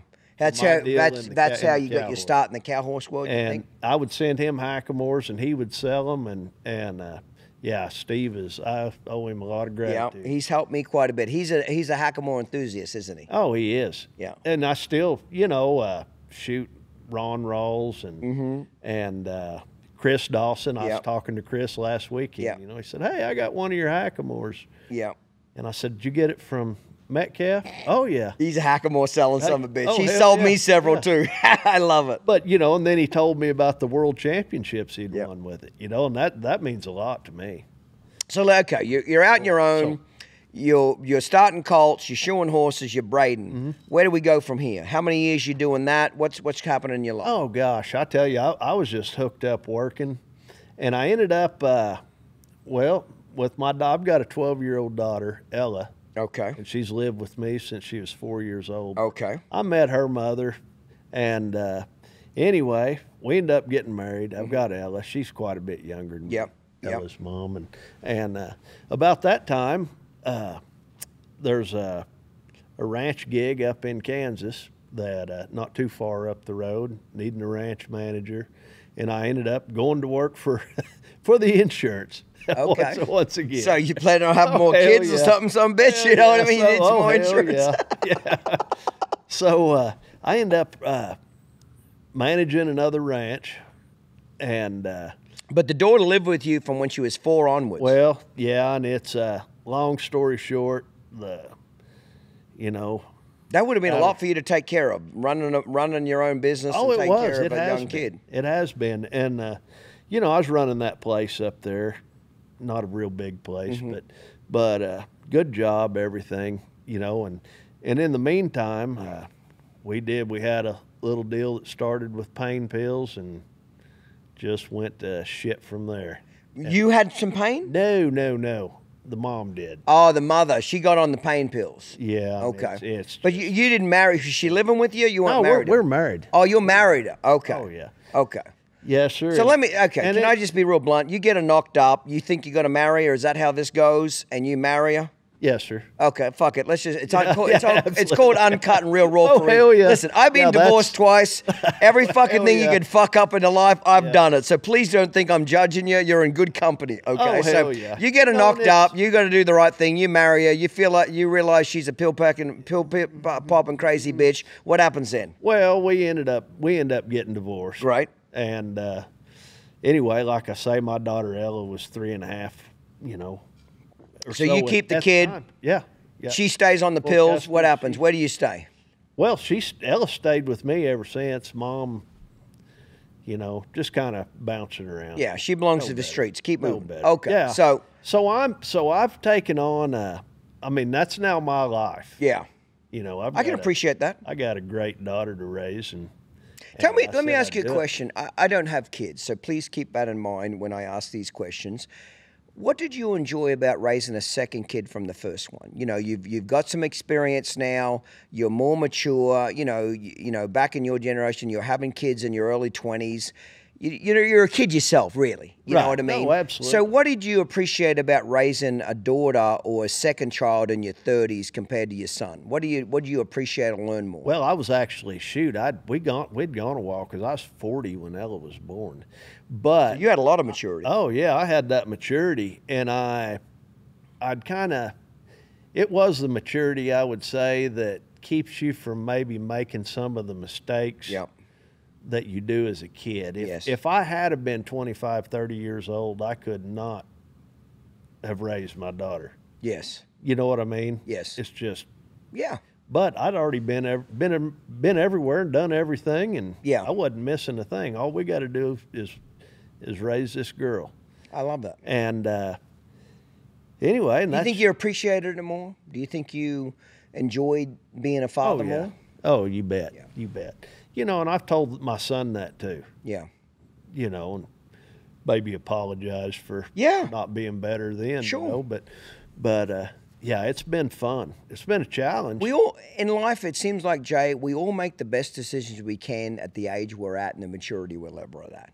Right. You know what I mean? You know, I laugh now. You know, my girl, Lexi, my girlfriend now, Lexi, I said to her the other day, I said, oh, it's time for bed, and it was 8:30, and she laughed, because she's 30. She's 19 years younger than me. And I said, yeah, you can laugh at me, but that's all right. But when I was your age, I wouldn't have gone to bed at 8:30. But at 49, you bet. A good night out for me is fucking going to bed. Right. You know what I mean? That's what's appealing to me, is going to bed, getting up early, working hard, and I don't want to party anymore. I don't want to drink a lot anymore. I don't want to do the dumb shit I did in my 20s and 30s. So, right. You know, we make the best decisions we can, Jay, at our age. And you said something I very much respect you for. When you need to apologize to people for things you did in your early life, you apologize. Right. You know, and you move on. Be accountable. Be accountable. Yes, you make mistakes at different times. You know, I for sure, my first 2 marriages, I got divorced because I was never around. I was a workaholic. Yeah. You know what I mean? I was trying to build a company. I was trying to build an empire. I had a goal. I wanted to be retired by 40. You know, that's why I always say there's a price to be paid for success. Yeah, I retired at 43 with millions, but I fucking paid a price for it. Oh, I was divorced twice. I have no children. You know, there is a price to be paid for success. Yeah. You know, and people don't realize that. Oh, you bet. But, you know, and you don't have any kids, but I will tell you that I didn't know what unconditional love was until I had one, too. Yeah. You know what I mean?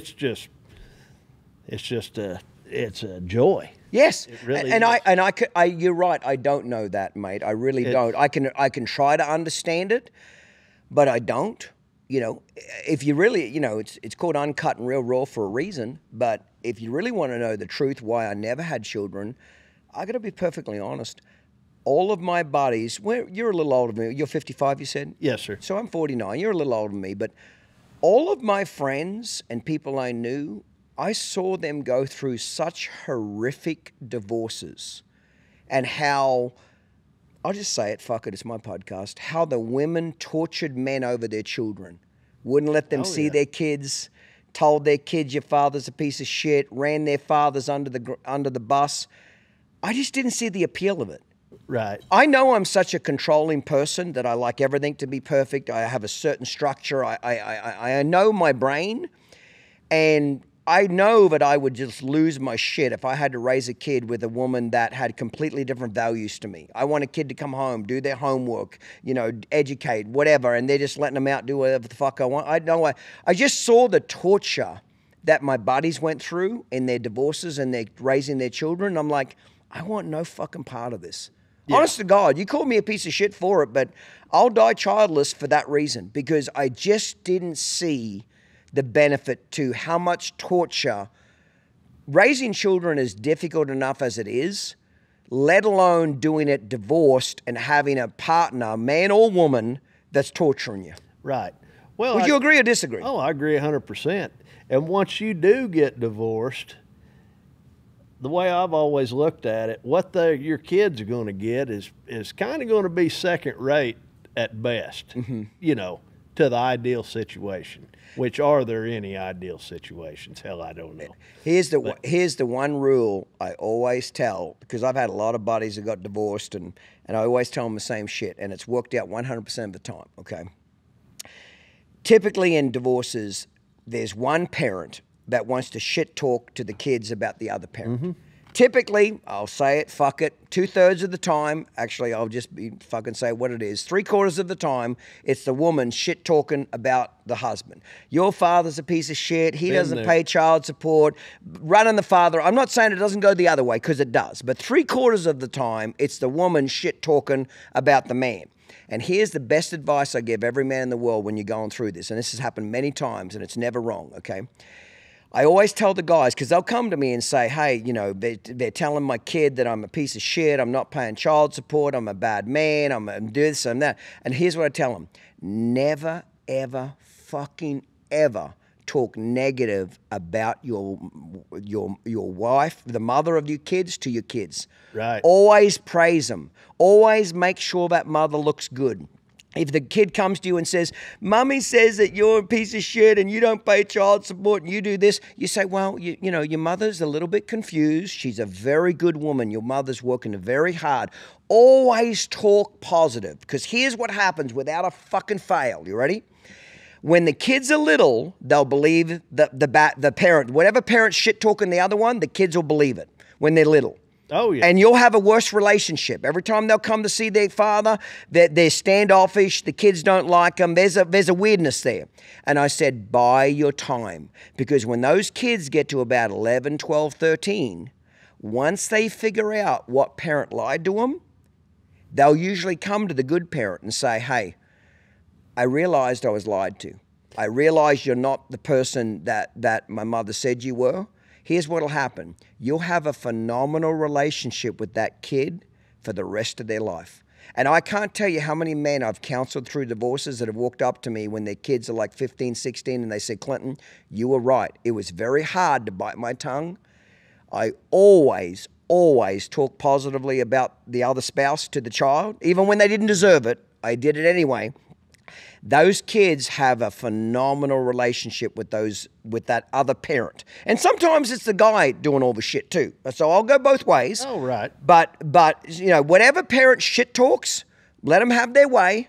But once those kids get to a certain age, they figure out they got fucking lied to, and they'll never forgive that parent. For the rest of their life, they'll always remember the bullshit that they got told, and the good parent that always spoke positively, always spoke good, they will have a phenomenal relationship with that child till the day they die. Oh, yeah. You agree or disagree with that? I agree 100%. And I'm not saying it's easy to do, is it? Oh, it's not. It's not. And that's somewhat the procedure, you know, that the way it played out with my son, you know. I didn't talk to him about it till he was 25 years old. Yeah. About anything. Yeah.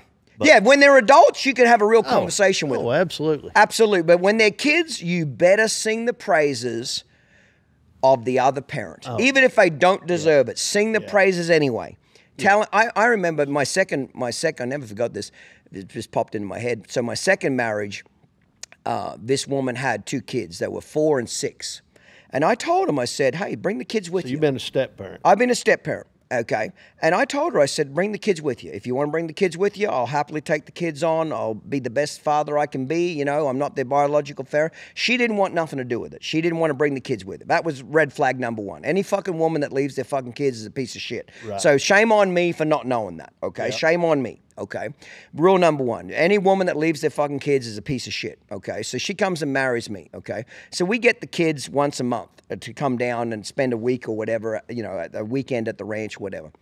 And the youngest one, I'll never forget this. His name was Mark, and he was probably 4 he was probably 5 by this stage. And we're sitting there watching TV, Jay, and this kid just turns to me, like we're not having a conversation. He just turns to me and he says, and I'll never forget the look on his face either. He says, my dad hates you. Just like that. Hell. I mean, serious as a heart attack. Yeah. And I said, oh, he does? And he says, yeah, he hates you. And I said, well, man, I think your dad's the coolest dad in the world. Your dad's a football coach, and he coaches Little League, and he coaches T-ball. And you know how tall your dad is? He's like 6'3". Your dad's like Superman. Have you seen how buff your dad is? And I just start bragging about how fucking cool his dad is. This kid's face goes from like a fucking I want to stab your eyes out look on his face to after about a minute and a half of me bragging on his dad, he's got the biggest smile on his face like, yeah, my dad's awesome. I say, you are the luckiest kid in the world to have a dad as cool as yours. And that's how I diffused it. Oh. And when I got done after 2 minutes, that kid's like, fuck yeah, my dad's awesome. I'm like, fuck yeah, he is awesome. You should have been a psychologist. And I wanted to say something different. Right. But you don't tell a fucking 5-year-old anything but their mother and father are Superman. Right. You don't say anything different except they're the coolest, greatest people in the world. Even if you want to say, I wanted to say, I think your dad's a piece of shit. But you don't say that to a 5-year-old. What you say is your dad's cool. He loves you. He's a great guy. You're lucky. I wish I had a dad as cool as yours. Oh, so I took a negative fucking situation that could have really fucked up a 5-year-old kid and hurt that kid and turned it into, hell yeah, I got a great dad. Does that make sense? Oh, absolutely. You know what I mean? And that dad called me, probably about 2 weeks later. And he said, I never spoke to him before, and he said, I don't like you, but he said, thank you for telling my kid that. My kid came home and told me how much you bragged about me, and he said, one man to another, I really appreciate that. And I said, no problem. I said, here's the deal. I'm not their dad. You're their dad. You're their hero. You're their Superman. My job is when your kids are in my care, I want to keep them safe. I want to keep them well-fed and educated and make sure when they go back to you, they think you're their hero. And he said, thank you so much. We never spoke again after that. I divorced her about 2 years later. Yeah. But I never had it. I only spoke to that guy one time. And I said, my job is to make sure they're safe, they're cared for, they're educated, and when they go home, they think you're Superman. Oh, right. And he got a little choked up when he got off I could tell when he got off the phone with me, he was getting a little choked up. But that was my job. I was their stepdad. I wasn't their dad. Oh, yes, sir. And that's why, to be totally truthful with you, Jay, getting real raw right now, I never had children because I didn't want to be leveraged. I didn't want to go through the fucking torture. Right. But I see a lot of guys and some women is key word, go through with their spouse shit-talking about the other spouse. Oh, hell yeah. It damages kids tremendously. Oh, it does. Yeah, it's terrible, terrible situation. But at that point, you know, like I say, I've got my daughter, 4-year-old little girl, and we're doing it. That's awesome. That's what we're going to do. And I was running a ranch up there in Kansas at the time, and shoot, we're rocking along there, and I had a falling out with them for whatever. I don't even know what the hell it was. they just quit liking me. So yeah, my abrasive personality, I guess. I love it. So anyway, so shoot, and I didn't get fired, but I was forced out of a job. Fair enough. It's okay. You know, that's the. I got fired. I I always tell people I started down on a horsemanship because I got fired from a job. I was an assistant horse trainer. Yeah. The guy's wife fired me. The greatest firing I ever got because it forced me to start this. Oh, absolutely, and that's where I'm going with my situation. And I always bragged about I'd never been fired because I always had really good timing. Yeah, yeah, fair enough. Fair enough. So what happens? So you anyway, leave that job. And I thought, what the hell are we going to do now? You know, I've got Ella's 5 or 6. Well, she was 6. Like, what the hell are we going to do? And I thought, well, hell, I'm 4 or 5 years behind braiding rawhide. I'm just going to lease a place and see what we can do. And I keep getting further behind, so I guess that's what we're doing. What do you mean now. Further behind? More orders? Orders.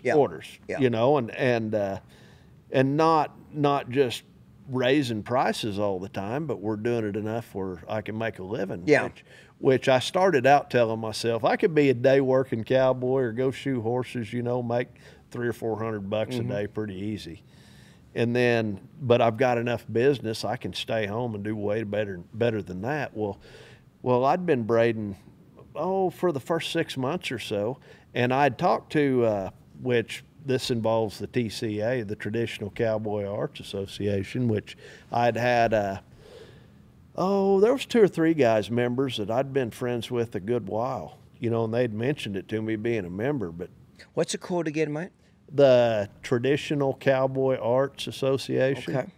Which they're in their 25th year now, getting ready to have their show. So it's an association that put together the world's best craftsmen? Well, is that it's what it does? 4 categories. We've got saddle making, bit and spur making, silversmiths, and rawhide braiding. Okay.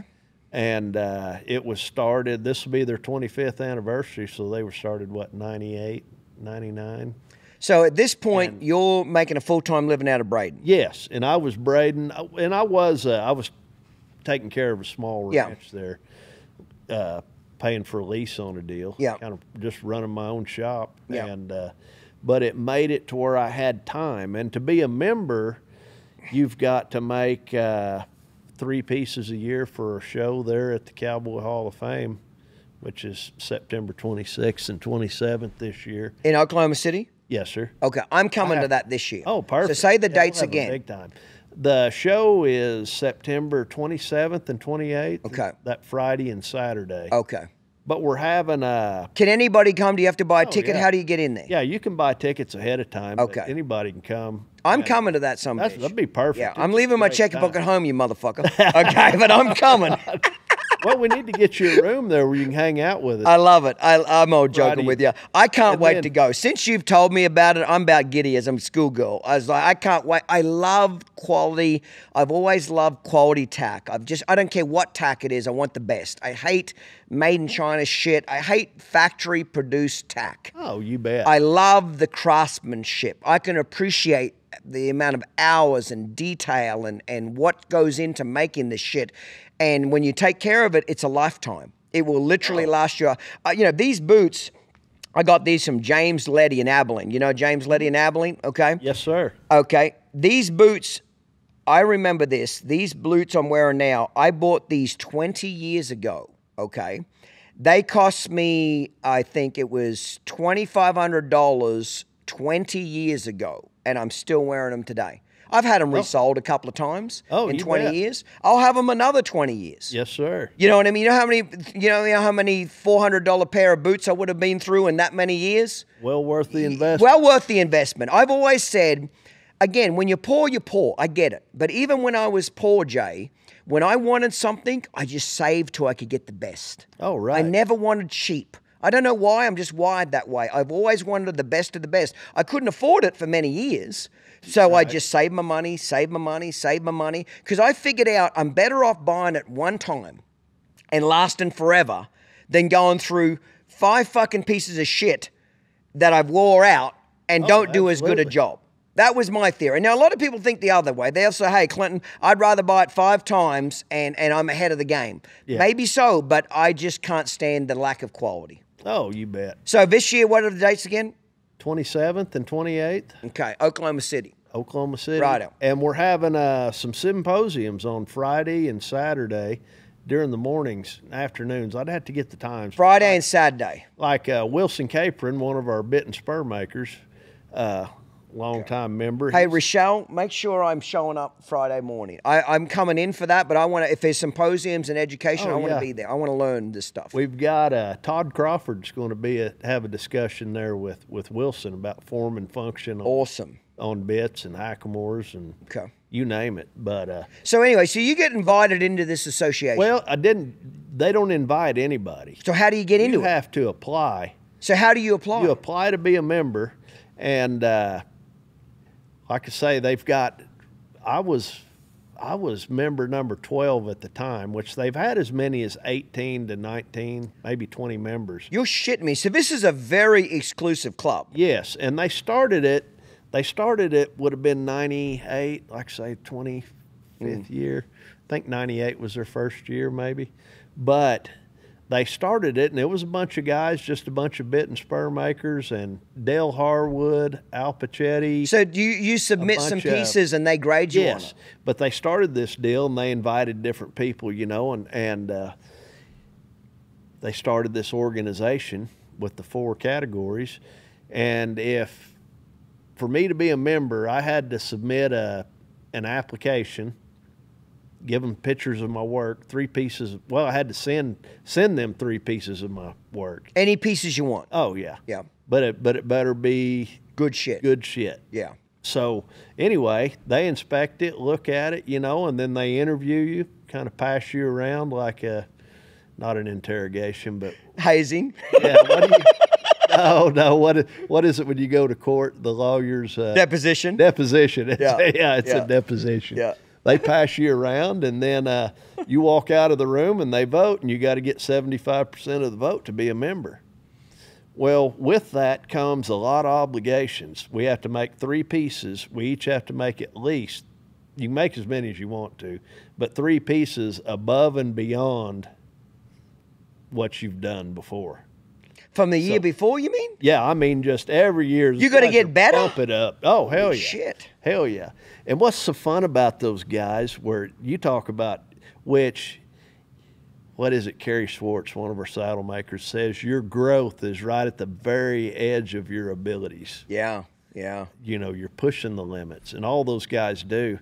And I learned when I got in, because I know everything I've made through the years after, 30, 40 some years of braiding, I never made one thing where I thought, man, that's as good as it gets. Yeah, you can always do never. better. It's like, I think every great horse trainer is the same way. Every great horse trainer thinks, man, I wish I could train that 3-year-old again. Oh, absolutely. I wish I could retrain my great mare Mindy again. I wish I could retrain Diaz again. But the mare I've got now, Prada, the one I'm competing on now, and she's a phenomenal mare, Titan. I wish I could go retrain them again. I think every great artist, horse trainer, perfectionist, ambition wants to go retrain that again because they want to make it better. Oh yeah, they. Awesome. But it made me feel good that those guys had the same view. Yes. Of their stuff. It's like you look at one of their saddles or a pair of spurs or whatever, just immaculate. But they're thinking the same way. Next time I'm going to improve. I love that. I love that. And to me, it goes back to how a man does anything is how he does everything. Mm-hmm. I like that. You think like you take the world champion bridle horse man. I bet he hangs his bridle up just right. Oh yeah, particular. Oh hell yeah, very particular. If he's got to build a fence, I bet he builds it perfectionist, just right. Yeah. So they accept your 3 pieces that you submit? Oh, yes, sir. And I became a member. Well, I got to make the 3 pieces every year, every member. And then so how do they sell these 3 pieces? What happens at this weekend? Well, we have there at the show and sale. It's already down. We had to turn them in the 1st of July to where they could make the catalogs and everything for the show. And It's not an auction. You put your price on it, what you have to have, and people will either bid on it and buy it Saturday night. What happens if there's two people want it? Or they won't. Well, you put your name in a box. They've got a horn that blows. I can't remember whether it's 10 minutes. The horn blows. You put your name in the box beside the piece. Put your name in there. Well, there might be five names What in there. happens then? After the horn blows the second time, they draw. And whoever's name is drawn out of that box has the first option. Okay. But they might have put their name in several boxes, and they might pass it on to they might pass it on to the next guy. Okay. So no, even if you don't get your name drawn the first time, you might get a chance the second time. Right. Okay, because he might have bought something else there. Yeah. That's awesome. Yeah, there's a chance. But whatever that price is, that's set. That's set. So it's not, nobody can outbid you. Right. Yeah, there's no bidding. And we can never, if that piece doesn't sell, I mean, it's all a gamble, whether we're going to sell it or not. We're making something we think's cool as shit. Nobody else might. They don't like it at all. But this is going to get really expensive. I can already tell. I should never go to this fucking event. You're a piece of shit. You baited me. You baited me so bad, Jay. I can already tell. You bait and switched me so damn bad. This is going to cost a lot. It's just like the casino. I'll buy your drinks as long as you're there. You absolutely piece of shit. You fluffed me up. You've got me hard as a rock, and I'm walking into this auction. You're a piece of shit. That's what you are. It's not an auction. Yeah, it is an auction because I don't want to get beat by somebody else. So keep going. So if you don't sell the piece, what happens then? If we don't sell the piece, we can do whatever we want to with it. You can keep it for sale, but we can never lower that price, ever. Okay. Because you think what that would do to the integrity of the whole deal. You know, so just like this bridle. Well, I tell you what we want to do. Let's break right now, freshen up a cocktail. And then I want to get into some of the great pieces of work that you've brought here. I want to talk about what each one is, why it's cool, why you do what you do. I've got a pair of your Ramels that I bought from Adam at the Saddle House. Did a great job. I like Adam a lot. He sells a lot of great quality tack there. Yes, sir. And I didn't know at the time I bought your Ramels, okay? But I love them. Absolutely love them. I bought one other Hackamore from you since, but I haven't used it just yet. But the Ramels, I just absolutely love them to death. So let's break right here. You bet. Let's freshen up a cocktail, come back, and we're going to get into actually talking about the stuff that you built. Oh, for sure. Cheers. Want to get your brand noticed? Advertising opportunities now available, including title sponsorship and episode sponsorships. The Uncut and Real Raw podcast is among the top 1% of podcasts in the nation, with nearly 1 million downloads.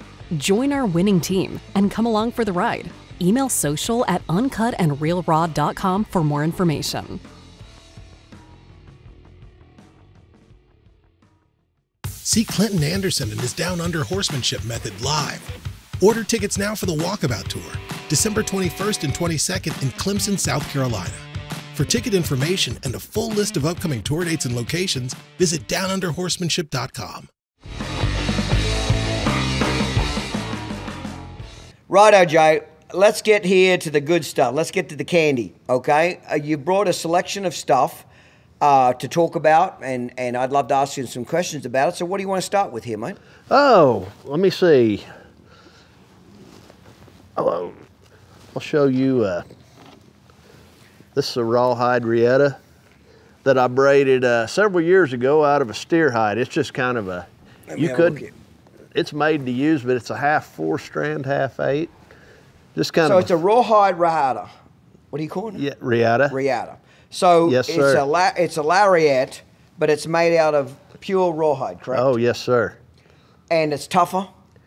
It's, yeah, got a lot of life to them. How many feet is it? But that rope right there, I believe, is about 68 foot. Okay. No splices. 68 feet. No splices. How do you get 68 feet of rawhide together? Well, I don't mean to be ignorant, but a cow's fucking 9 feet long. You know what I mean? How are you getting? Well, you cut around and around a hide, and you can get as long as strings. You're shitting me. So instead of cutting it long, you're just cutting in a circle. Right. Huh. So traditionally, what cowboy would use this type of stuff? Like an Oregon, like these long, you said it was 63 feet long. Yes, sir. So who's using this historically on a ranch? Oh, they're a West Coast kind of rope. Dallying on slick horns, throwing big loops a long ways, and more like fly fishing. Okay. Love it. How did they take care of something like this? They oil them. What do they do to keep something like this lasting a lifetime? What is it? What's it say? It's Jay Adcock rawhide and leather conditioner. Okay, you just do this every once in a while. Once a year. Man, this is cool. Yes, sir. Yeah, and rawhide will last. It'll last many lifetimes if you take care of it. Truly. Oh, I promise way more you. than just regular leather, kangaroo hide, etc. Yes, sir. It's a more durable. I love it. Yeah, I love it will not deteriorate like some of your leather will. So who did you make this for? I made that it belongs to a gentleman named Clark White in South Dakota. And will he use it or be a piece of art? No, he could use it, but he'll never use it. Let me ask you something. At the stage that you're at, just point that microphone just a little more towards you. Jay, let me ask you this question. At the point that you're at in your career, I'm getting the impression your shit is getting so valuable and so in demand that a lot of it, just like that, is being used as art now. How does that make you feel, good or bad or indifferent? Like, meaning that in some ways I would think that it's got to be somewhat of a proud moment that your shit is that valuable that it's just too valuable to be used every day.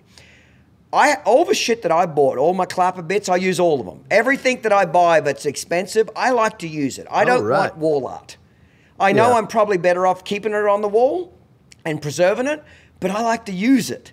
Does that make sense? How do you feel about stuff that just gets put on the wall compared to stuff that people actually use day to day training animals? Well, I tell you what, I like making that really, really nice collector stuff periodically, but I get a really big kick out of people using it. Yeah. The hackamores, the range you've got. Yeah, I sent you that video of me showing Prada in the range. You know what I mean? I loved them. I wanted to show you the video of me showing her because I just love those reins. Oh, you bet. Yeah, So that gives you pride when people use your shit? Oh, absolutely. I couldn't be in business and wouldn't want to be in business just making collector stuff. I just wouldn't want to do it. Yeah. And that keeps it interesting for me too, where I can make your very basic hackamore, very basic set of reins, or I can make them as nice as you want them. Yeah, yeah. Or try to. Yeah. Right, I picked something else out here. It's I'd like for you to see this bridle. This is a bridle that I made the headstall and reins, and Ernie Marsh made that bit. This was for last year's show. Okay, so it didn't sell or somebody else? No, it didn't sell. Huh. Yeah. So that's a matching bridle and Ramel set? Yes, sir. And bit. Love it. Yeah, it's a fun deal.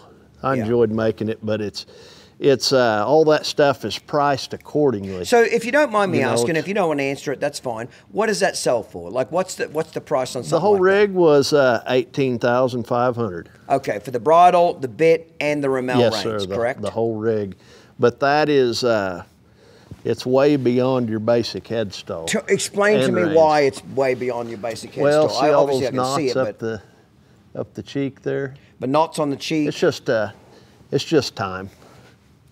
How many hours did you have to spend to make this piece of equipment here, mate? Oh gosh, I would have.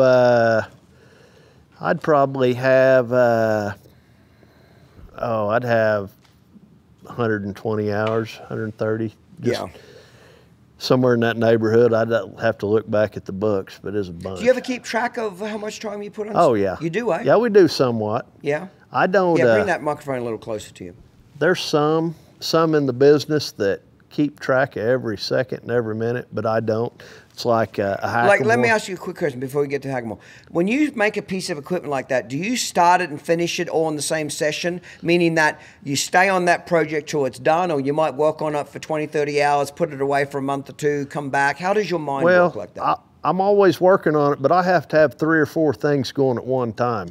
Because like this rawhide, like I braid the body of some hackamores, which I usually make 3 or 4 at a time, they're stretching and drying. Yeah. I braided the bodies. They've got to stretch and dry completely for 2 or 3 days till I can go any further. So in the meantime, I've got these other projects going. Yeah. So with the rawhide deal, where that's one thing with the leather, you can just go start to finish. Yeah. You can quit whenever you want to. Yeah. But you get rawhide right, you've got to do it. You got to let it dry.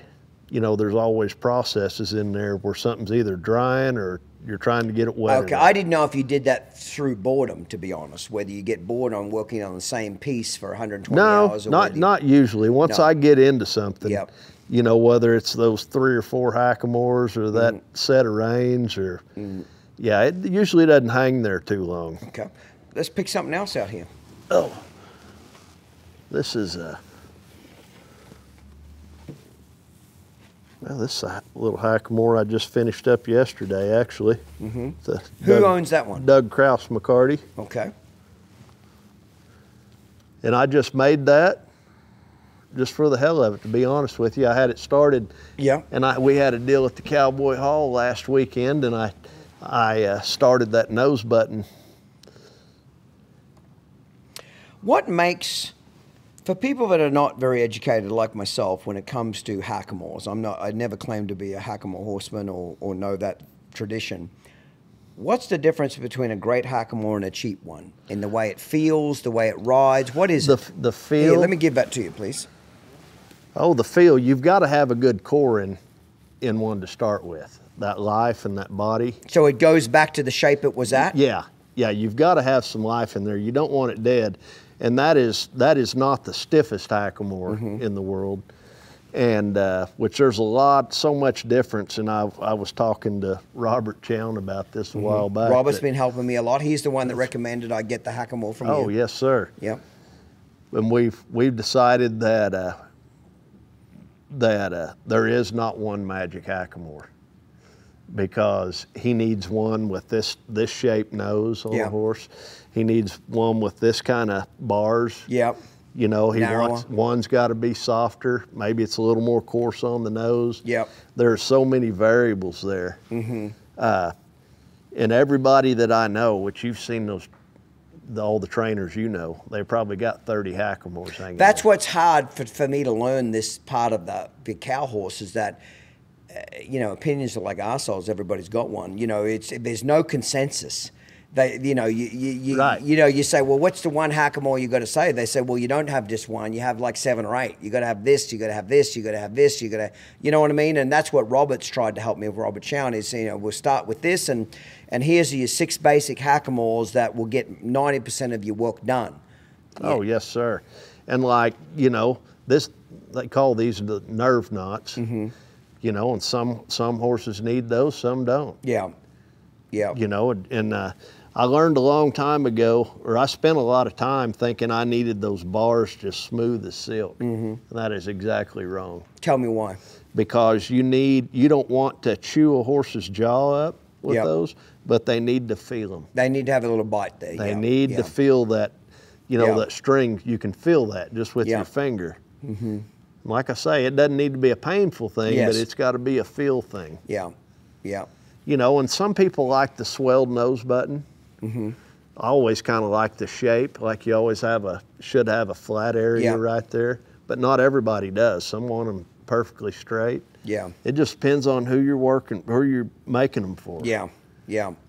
You know, which makes it fun too, because I don't want to make a hackamore, all of them exactly same one, alike. exactly right. Yeah, that'd be boring as hell. So when a trainer calls you or anybody calls you and says, I want to make a hackamore, you say, what are you looking for? What's your questions that you ask them? You're trying to gather information. Well, the first thing I would ask is what kind of core they wanted in them. Okay. You know, and like I say, there's a big difference. You know, there's Again, I'm going to be trainers- ignorant, but I'm going to ask it. What's a core made of? I try to make all mine are rawhide. Okay. And they'll either be a braided core, a twisted core, a layered core. Layered cores are really, really stiff, and the braided cores will be a little bit softer. Yep. Depending on what width the strings you braid them out of.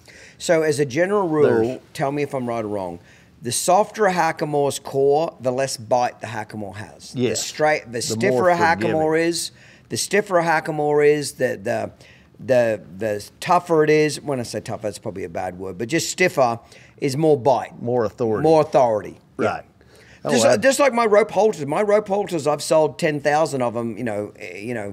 10 billion of them now in the last 20 years, but they're stiff. I like that stiffer rope. It's got more bite. The knots on the noseband, it makes them get off the halter a lot better. I hate soft rope halters. Right. Because they just lean all over it. You might as well have a fucking leather halter on them because they just lean all over it. Oh, yes, You sir. know? Yes, sir. And, there's so many variables in there and so many different ways to make them. But, somebody asking me, the first thing I'd want to know is the core. Mm-hmm. And then the style nose button, straight or a swelled nose button. Mm-hmm. And I can make a swelled nose button without these nerve knots on them. You just kind of get an idea, and you need to know the length of the nose button. Some guys want them a little shorter than others. Yeah. Which most of the guys show them, they want the nose button shorter, because it causes that hackamore to drop. Yeah. To be real quick to drop. They're not balanced, they're way out of balance, which causes that drop. Though you got to have some weight in your heel knot, which helps with that release. Yeah. Is hackamores the main things you make? Oh. Like a percentage of your business? Half hackamores, half Rommels, what is it? Yeah, probably. I probably build half reins, half hackamores. Show me these reins here. I make some, this is what I call a cow horse rein to use without chains. And that's a 12-strand rein. Well, they're pretty similar to yours, only they're not out of date. So again, I'm very new to riding in Rommels as well. Okay. Yeah. So when I got yours, I just loved them. The way they felt, the length.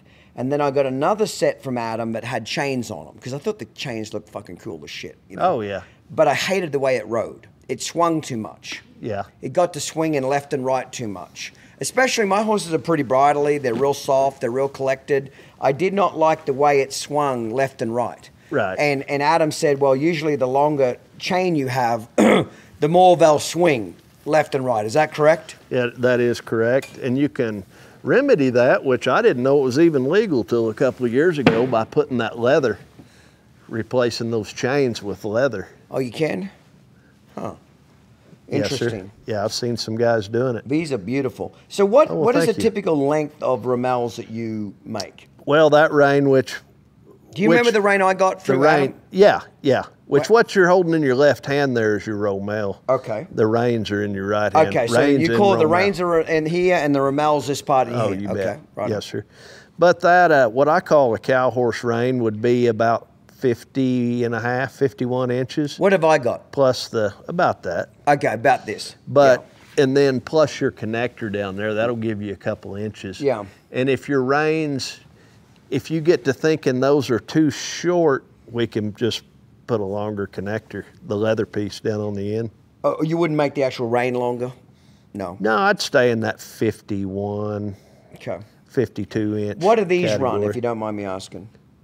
How much? Who owns it? Who owns these? How much? Oh, those belong to Clark White, same man that owns that Rieta. Yeah. He's not going to use them. He's going to use them as art. Well, I've made him several sets, and he uses them. He does. Oh yeah. Is he a cowboy, horse trainer? Who is he? Cowboy. Yeah. Yeah. So he likes to use stuff too. Yeah, they got a family ranch up there. He likes to use stuff too. Yes, sir. Okay. This is beautiful. Well, thank you. This is going to be expensive tonight. Okay. I love it. I just love it. There's a whole different feel to your stuff. It really is. Like, can you tell? Yes. Adam sold me another pair of great Rommels. They were made by somebody different. I don't remember the guy's name. And they just didn't feel like your shit. I'll just say it. Fuck it. It's my podcast. They just didn't feel as good. They were nice. Yeah. But not like your shit. Your shit had a different feel to it. I don't know how I can explain it. Maybe it was the chains that made it feel completely different. I don't think I'll buy another set of Rommel reins with chains on them. I don't like that swinging. Right. I think I'm going to sell them back to Adam and get another set, you know what I mean, from you. But I don't like that swinging. My horses are too bridle and too light. Well, a lot of guys... When they get to swinging too much, my horses get like this. Yeah. You know, if a horse is a little stiffer, a little numb in the face, I bet they could be swinging and he wouldn't give a shit. You get what I'm trying to say? But my horses are really light and broke, and when they get to swinging, they get all in here. Well, a lot of guys, or some guys, some of those trainers ride a lot different than some. Yeah. You look at oh shoot, I hate to bring that microphone just a little closer to you. I hate to throw names out there, but you get more of those West Coast guys. That might ride their horses a little more bridled up. Yeah. They're riding with chains, but they don't ride as loose a rein. Yes. You know what I mean? And yes. That's where they can get to flopping that's around. That's where, like when I'm going to run a large, fast circle, I want to pitch them loose. Right. And have them on a loose rein and try to show the judge I've got him loose. Well, they just get to swinging too much. But again, I'm so green at this, Jay. I don't know what I don't know. You know what I mean? So everything I'm buying, I'm like, okay, I like this, I don't like this, etc. And Adam is such a good businessman. He said, Clinton, you don't like them, bring them back. I'll get you another pair. You know what I mean? He's a good businessman. He knows I'm going to come back and keep buying shit from him, and he does a phenomenal job. So it was a saddle house, and he does a phenomenal job. So he doesn't stick it to me. He just says, hey, Clinton, if I don't work for you, bring them back. I'll trade you. Oh, you bet. Well, and that's one thing I do with my stuff. Yeah. If I send you that hackamore, you try it out and it wasn't quite what you thought. Yeah. Send it back. Yeah. Yeah. And if you always thought that unless it's a very personalized piece that I'm making, yeah, I'll never take money down. Yeah. And you get your full refund if you don't like it. Yep. Tell me what do you got here in your hand? This is it's more of a presentation quirt. I made that, I made that for a buddy maybe 15 years ago. Okay, cool. I say presentation. You could use it, but it's more of an art. Yeah, it's more of a wall hanger. Yes, sir. Let me ask you this. What part of the country are quirts kind of traditional for that cowboys would use this rather than the end of their reins, or, you know what I mean? Yeah. Is there a particular part, California, that these got started in? Well, there's they use just as many quirts in Texas and Oklahoma as they do California. They might have just been a little fancier in California. Yeah. I know they might have used them a little more on the West Coast because that was actually part of starting a hackamore horse. Not saying they would beat their horse with them, but those guys would pack a quirt just like that. Pack it right there, and you can handle your hackamore reins and use that quirt whenever you needed to. That's awesome. Can you get those quirts stiffer if you wanted them? If you wanted to get them stiffer, could you? Oh, yeah. Yeah. Oh, you bet. Yeah, you can do just about whatever you want to. What's typically the wait time, Jay? Bring that microphone in front of you. What's the typical wait time? If somebody wants to buy something from you, do you have a wait time? What's the average wait time somebody wants to commission you to build something? Oh, it's around, I was a year or two behind, but it's going to be, 6, 8. Probably 8 months. Now, Jay, I'm your buddy now, okay? You're on the podcast now, so when I call you, I'm not waiting 8 months. Are we clear about that shit? Oh, hell yeah. Absolutely. I'm just fucking with you. I'm just fucking with you. Well, good deal. Well, listen. That's the problem with that, too, is I've got so damn many buddies, and they say the same thing. Yeah, of course they do. We're all fucking working an angle. No, it's me. I love it. I love it. I love it. Right. Well, listen, I'm excited about the what do you call it, an exhibition? What do you call the event that's Well, it's our show and sale. Okay. And the dates again are? September, what did I tell you, 27th and 28th. Okay. It's a Friday, Saturday. People need to come Friday night and Saturday night. Oh, yes, sir. But if you can't make it both nights, I would come Saturday. Saturday's the most important day. Oh, yes, sir. It's when we'll have the sale. Okay. What day? What time does it start? Semi-formal. What time does it start? Oh, Lord. 6. At night? Yes. Okay. Yeah, it's in the evening. So when you say semaphore, sports coats, stuff like that, everybody's dressed up. Sir. It's a nice event. They call it black tie, but it seems like we always end up being 100% black tie. I'm going to be there. I'm going to be there Friday too. Everybody listening, I'd encourage you to be there. I just love craftsmanship. What you guys do, I love the fact that you're kind of putting your nuts on the line, to be honest. You're commissioning shit you have no idea will sell or not. Very much. So you got to put your nuts on the line that if it doesn't sell, you're eating it. You know what I mean? And you're going to hold true to that price and for maybe ever.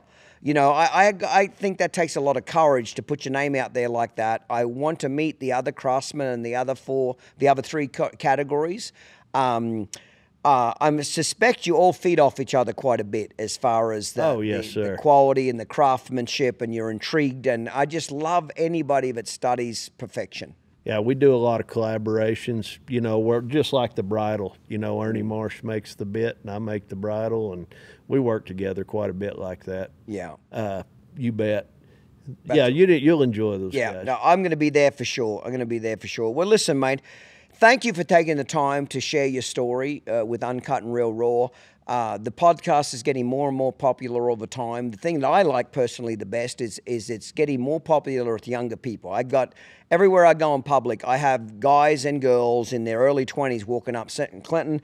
I've been watching the podcast. I'm working harder. I'm making more money. I'm hustling. I love seeing young people with that eye of the tiger. Those young people want to be driven. Young people want to rule the world. You know what I mean? I just enjoy. I think maybe when we get into our stage in life, we're enjoying seeing the next younger guys and girls kick ass. You know what I mean? And do really well. Oh, yes, sir. You know? Yeah, it's Do fun. you ever have young people that want to do your trade or apprentice under you? Oh, yes, sir. And we do. Do you do schools? Do you ever do schools or clinics? I'm getting ready to start. I'm going to take on people, and I've been so busy and just hadn't had time to get set up and organized enough where I would take on students, say on a daily basis. Yeah. But I am now, and we've got a fellowship program through the TCA. Okay. Where we give out two $15,000 scholarships to go work under whichever member you want to in each discipline. Yeah. And we choose 2 of those a year. Yep. And that's a good way to go about it. So other people in your category that are at this event, do you guys all collaborate at all? Swap stories, swap techniques? Is there good, genuine connection as opposed to the days of Ortega where nobody would share? Has that all changed? Everybody's open. Everybody's open. Everybody's trying to help each other. Everybody in our group, you have to agree to be a teacher and share your knowledge. That's awesome. And that's just part of it, because if there's a rawhide braider gets the fellowship in there, I mean, they're coming to spend a week with me. Yeah. You know what I mean? That's awesome. And you can't, there's no secrets in our group amongst any of them. That's how I see the whole horse industry now, which I think is awesome. Right. People sharing information. You know what I mean? People helping each other, not trying to hurt each other. You know, the podcast is about lifting people up, not tearing people down. Oh, absolutely. And I love that. Love that awesome concept that everybody's trying to help each other and learn more. And to me, it just makes you better, isn't it? Oh, absolutely. When you get around another braider as good as you, it makes you better. Oh, yeah, for sure. Yeah, and it's a fun group of guys. We got myself and Nate Wald, Leland Hensley, and Pablo Lozano out of Argentina. Oh, true. And you'll get a kick out of Pablo. I love it. Incredible braider. Love it. I want to come meet all these guys, have a few cocktails, tell a few lies and a few bullshitting stories, and I think we'll enjoy it. But listen, mate, cheers to you, Jay. Hey, thank you. Cheers. Proud of you. Proud of your story. Thank you for coming on the Uncut and Real Raw podcast. Well, I'm going to release this next week and get it out there to try to get as many people to your event as possible. If anybody comes to the event and sees me, sees Jay, walk up, shake our hand, have a cocktail with us, because it's people appreciating true traditionalist people that are true craftsmen at what you do. You spent a lifetime, Jay, learning your craft. Oh, yes, I sir. spent a lifetime learning my craft. Correct. I don't know shit about what you do, and you probably don't know much about what I do, but we can at least have a lot of respect for each other that that you didn't get to where you were in life, or I didn't get to where I did, without a lot of sacrifice, a lot of hours, a lot of patience, and a lot of learning and humility. You know what talent is? Hard work and opportunity to meet each other. Yeah. Desire, dedication and determination. Yep, I love it. Ian Francis, my mentor, he says, luck is when hard work and opportunity meet each other. Oh, you bet. People always say you got lucky. Nobody ever got lucky. What luck is when there's an opportunity and you're smart enough to jump on it and work your ass off. And that's how luck is formed. Nobody ever just gets lucky. It's hard work and opportunity. Anyway, cheers to you, brother. Thank you, mate. Cheers. Appreciate you being on. Enjoyed it. Thanks for having us. Today's episode was filmed and produced by Uncut Productions, marketing by Stewart & Associates, and organised and administrated by Down Under Horsemanship. If you enjoyed this episode, be sure to hit the subscribe button and leave a rating. Follow us and stay up to date on social media, including Facebook, Instagram, TikTok, and YouTube. See you next time, mate. Cheers.